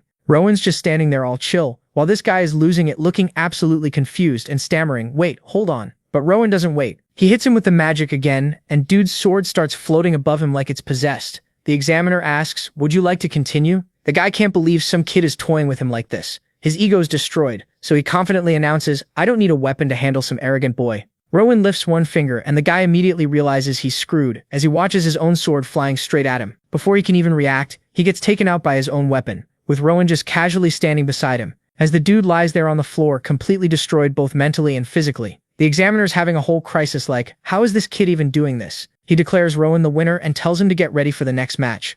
Rowan, still kinda shocked at how easy that was, gives a polite smile and says, good match. A few days later, Rowan's reading his letter. It's final test day. While getting ready, he thinks about how all his hard work has brought him here. He's so close to getting into the Union, his dream's right there. But thinking back on his past fights, he realizes his attack patterns have gotten way too predictable. They haven't really changed much. He knows he's gotta switch things up this time. He's always been counterattacking, letting opponents strike first, believing in turning the tables. Looking back at everything, he realizes he needs to learn new techniques and stop relying purely on instinct. After joining the Union, he has to level up. He can't keep doing the same thing forever. But right now, he needs to focus on the interview, since that's the last obstacle. Then it hits him. Wait, where's my owl? Right as he's thinking about it, the owl comes flying at him out of nowhere. He gets all excited, relieved that the thing he was looking for finally showed up. They both seem genuinely hyped to see each other, and Rowan asks if the owl's celebrating with him. Ever since it hatched, this bird's been pulling disappearing acts, just vanishing randomly and popping back up when Rowan's alone. Is this some kind of technique? He holds the bird in his hand, thinking about how whenever it disappears you can't sense its mana or its presence at all. It's like the owl dips into another dimension and comes back. He's still confused about whether this is even a real owl or some mysterious creature he doesn't know about yet. He tells the bird, once I get into the Union, I'll figure out how to actually talk to you. The owl seems happy and flaps its wings. Just then Rowan senses someone coming. He turns and it's Sophie calling for him. Rowan turns to chat with her real quick, but while he's talking, the bird just vanishes again. Rowan's shook. Sophie walks over and tells him it's time for the interview, so they should head out. The scene shifts to the Union building where people are waiting for their turn. Rowan notices there aren't many people left and mentions it. Sophie tells him only 50 students got picked for interviews. She thanks him, saying there's so many familiar faces here because of him. He brushes it off, saying it's because she kept up with him. Then someone shows up who stuns everyone. It's Lucas, and he's acting weird because he's nervous as hell. He tries to play it cool like, nah, I'm pretty normal right now. But his face is screaming, I'm freaking out. Sophie hands him a handkerchief to wipe his sweat before the interview, or he'll look like a disaster. Rowan jokes, you're never nervous unless it's about talking to adults. Maybe it's because of Deputy Director Oscar? Then some student walks out looking all defeated, shoulders slumped, and Rowan's like, didn't he just go in? How's he already back out? Lucas tells him how some people come right back out like they gave up halfway through, and Rowan immediately roasts him, saying he'd know better since he went to school way longer than them. Lucas, annoyed, goes, yeah, thanks bro, that's really gonna help my confidence. Rowan then asks, isn't this interview supposed to test our character? Lucas playfully puts him in a headlock like, are you saying I don't have good character? They both freeze when the examiner calls out. Next up, Rowan. Get ready. As Rowan stands in front of the gate, he notices it responds to people's mana. He thinks he'd like to check it out sometime, but not right now. When he walks into the room, there's nobody around. He wonders if maybe the interviewers aren't there yet, but then he hears a voice from behind calling him, telling him to come over. He follows the voice and reaches another door. As it opens, he's absolutely stunned by what he sees inside. He feels this overwhelming amount of mana coming from the room. There's a woman who looks like an elf, her eyes covered, welcoming him inside with this mysterious energy. Now this whole situation is way too confusing for our boy. For years, he'd imagined the leader of the Union would be some intimidating, battle-hardened warrior type, and instead, he gets this chill elf lady who's out here serving tea like they're at a book club meeting. The vibes are not matching the expectations at all. They are casually sipping the teas, but our boy's on high alert because the amount of magic and mana radiating off this woman is insane. Like this is the peak power level he's been dreaming about his entire life. Then she speaks up all casual like, "The tea seems to suit your taste." He snaps out of his internal crisis and agrees, "Yeah, it's warm and refreshing. It tastes like it was harvested this morning." Then she just drops it on him. "It's because of your unique body constitution, the one that can't store mana." And before he can process that bomb, she hits him with another one. "You must have been lonely all this time. It must have felt hard to reach this level." Robert goes silent, like completely speechless, because honestly, he'd never really thought about it like that. His heart's always been full because of his loved ones. He never felt lonely, but she keeps going. "Despite your loneliness, you grew up and became such a strong person. And damn, this hits different. People have praised his skills before and acknowledged his hard work. Sure, but nobody's ever truly understood his past struggles like this. This is the first time someone's actually seen him, really seen the loneliness he went through." Those words of kindness hit so hard that tears just start flowing. He's wiping them away, all confused, like, "Yo, why am I crying right now? Is it the mana she's emitting or what?" The governor tells him that even though his body is lacking, his heart is pure and honest. He's a kind and generous kid. Then she casually points at something and goes, "And you're accompanied by your little strange friend." For a second, our boy is like, what is she talking about? But then he realizes, oh, so she can see Owl. Owl flew over to her immediately and got head pats and some praise from the elf mommy. Now it's clicking for him. She doesn't just know about his past, she knows his present too. This woman knows everything. He starts thinking about that vision he saw earlier and wonders if she knows about that as well. Finally, he works up the courage to ask, "That vision I saw earlier, was that the future?" He's genuinely worried about what he saw. She pauses for a moment, then drops some wisdom. There's no such thing as a fixed future. If he saw something from the future, there's a chance it might not happen. Everything depends on him and his will. He becomes what he believes in the future he creates. What he saw was just one possibility, not a guaranteed outcome. He just has to work hard to prevent that possibility from becoming reality. That's what humans have been doing for ages. And just like that, our boy finally understands the path he needs to take and how to work toward his future. The man's smiling with genuine happiness now, like he just unlocked the secret to life. Cut to the next day at Oscar's house, and this man had prepared a feast, but with carrots. Naturally, because he loves carrots. He says he made them with extra effort, so they should celebrate properly. While they're eating, Sophie asks where they'll be assigned. Oscar replies that it's hard to say, the governor probably made arrangements during the interviews. He mentions that only 10 people passed, including the 3 of them, and they're the only 3 who graduated from the Union School. Rowan thinks there's a possibility the 3 might end up together, but Oscar's like, nah, that's pretty unlikely. But then he adds, though nobody knows what goes on in the mind of that madman, so it's also possible. Then he switches topics and tells everyone how their relationship is about to change once they step outside. Inside the house, he's their fun-loving uncle. Outside, he's the deputy director and a union member, so they'll have to keep things strictly professional. Lucas says as long as he's getting paid, he doesn't care where he works. Sophie asks if he really hates the idea of working under his father that much. Lucas replies that it doesn't even matter because they've been distant as father and son from the beginning anyway. Rowan smiles, thinking Lucas has grown a lot. The man's keeping his personal and business life separate like an actual adult now. The scene shifts to the Union administration entrance, where they're being checked by the guard who confirms their names. Robert recalls that he's visited the administration building before, but he was never treated with this kind of respect. Now he feels like his status has genuinely changed. As they walk forward, he wonders what they'll be doing here. When they reach inside, they're shocked by what they see. It's a blacksmith chamber filled with intense heat and glowing metals everywhere. Turns out this is called the Book and Sword of the Union. They need their own custom weapons crafted to suit them. They're introduced to Ulrich, and this guy is as grumpy as any other dwarf you'd meet. He doesn't waste time with pleasantries, and immediately tells them to pick whatever weapon they like. Lucas immediately picks a longsword. Man knows what he wants. Sophie's still thinking about her options, while Rowan's just searching around looking lost. The dwarf blacksmith notices him, but focuses on Lucas first. He tells Lucas to grip it confidently and swing. Lucas does a test swing, and Ulrich analyzes it, saying, if they add more weight and sharpen the tip, it'll be way more destructive. They can also adjust the length so he can train with ease. Next, he calls Sophie over. She slashes the air with multiple rapid strikes, and he observes carefully like a coach. He tells her that for her style of swordsmanship, she lacks raw power, but her balance and stability are excellent and top-notch. Clearly, she's trained her lower body extremely well. Ulrich mentions that now that she's in the Union, there's no need to restrict herself to just her sword style. She could use a shield with her sword as well. She says she'll think about it, but it doesn't even matter because the man had already made up his mind. He's making both a sword and a shield for her. Finally, he calls up Rowan, and seeing how this idiot still hasn't picked up anything, he asks Rowan if he's a mage.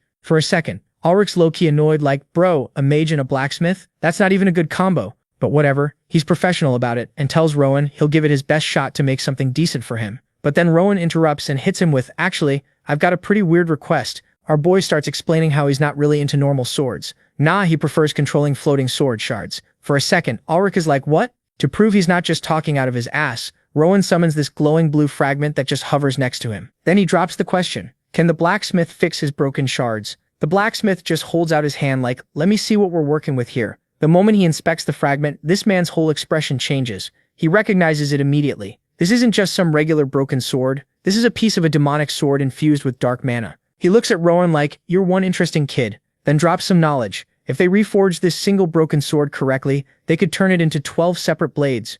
Rowan's face absolutely lights up with excitement, probably already imagining himself looking cool as hell with 12 floating swords. But the blacksmith immediately pumps the brakes on his hype, warning him that the reforging process is way harder than it sounds. He explains that each piece needs to hold the exact same amount of mana. One tiny mistake, and the whole artifact is destroyed forever. This is master-level work, not some beginner shit. So they'll need at least a 4th-class mage. Hearing that, Rowan looks at him for a moment and then goes, so all we need is a 4th-class mage, right? So our boy told him that he can do it. Now the blacksmith's sweating, wondering if this teenager is either arrogant as hell or actually has the skills to back up this insane claim. Robert just smiles reassuringly and promises he'll take full responsibility if anything goes wrong, which somehow convinces the blacksmith to let him try. The man gestures for him to go ahead, but adds a nervous, please try not to be too loud because he knows this is about to get wild. So now our boy is all locked in. He starts doing his thing and this absolutely gorgeous blue mana aura just erupts around the floating shard. His fingers start doing this insane precise dance, weaving these magical energy streams from his hands into the ancient metal. But the hard part was yet to come. So he closes his eyes and goes full-on Ultra Instinct. While he's in the zone, Rowan's remembering all the lessons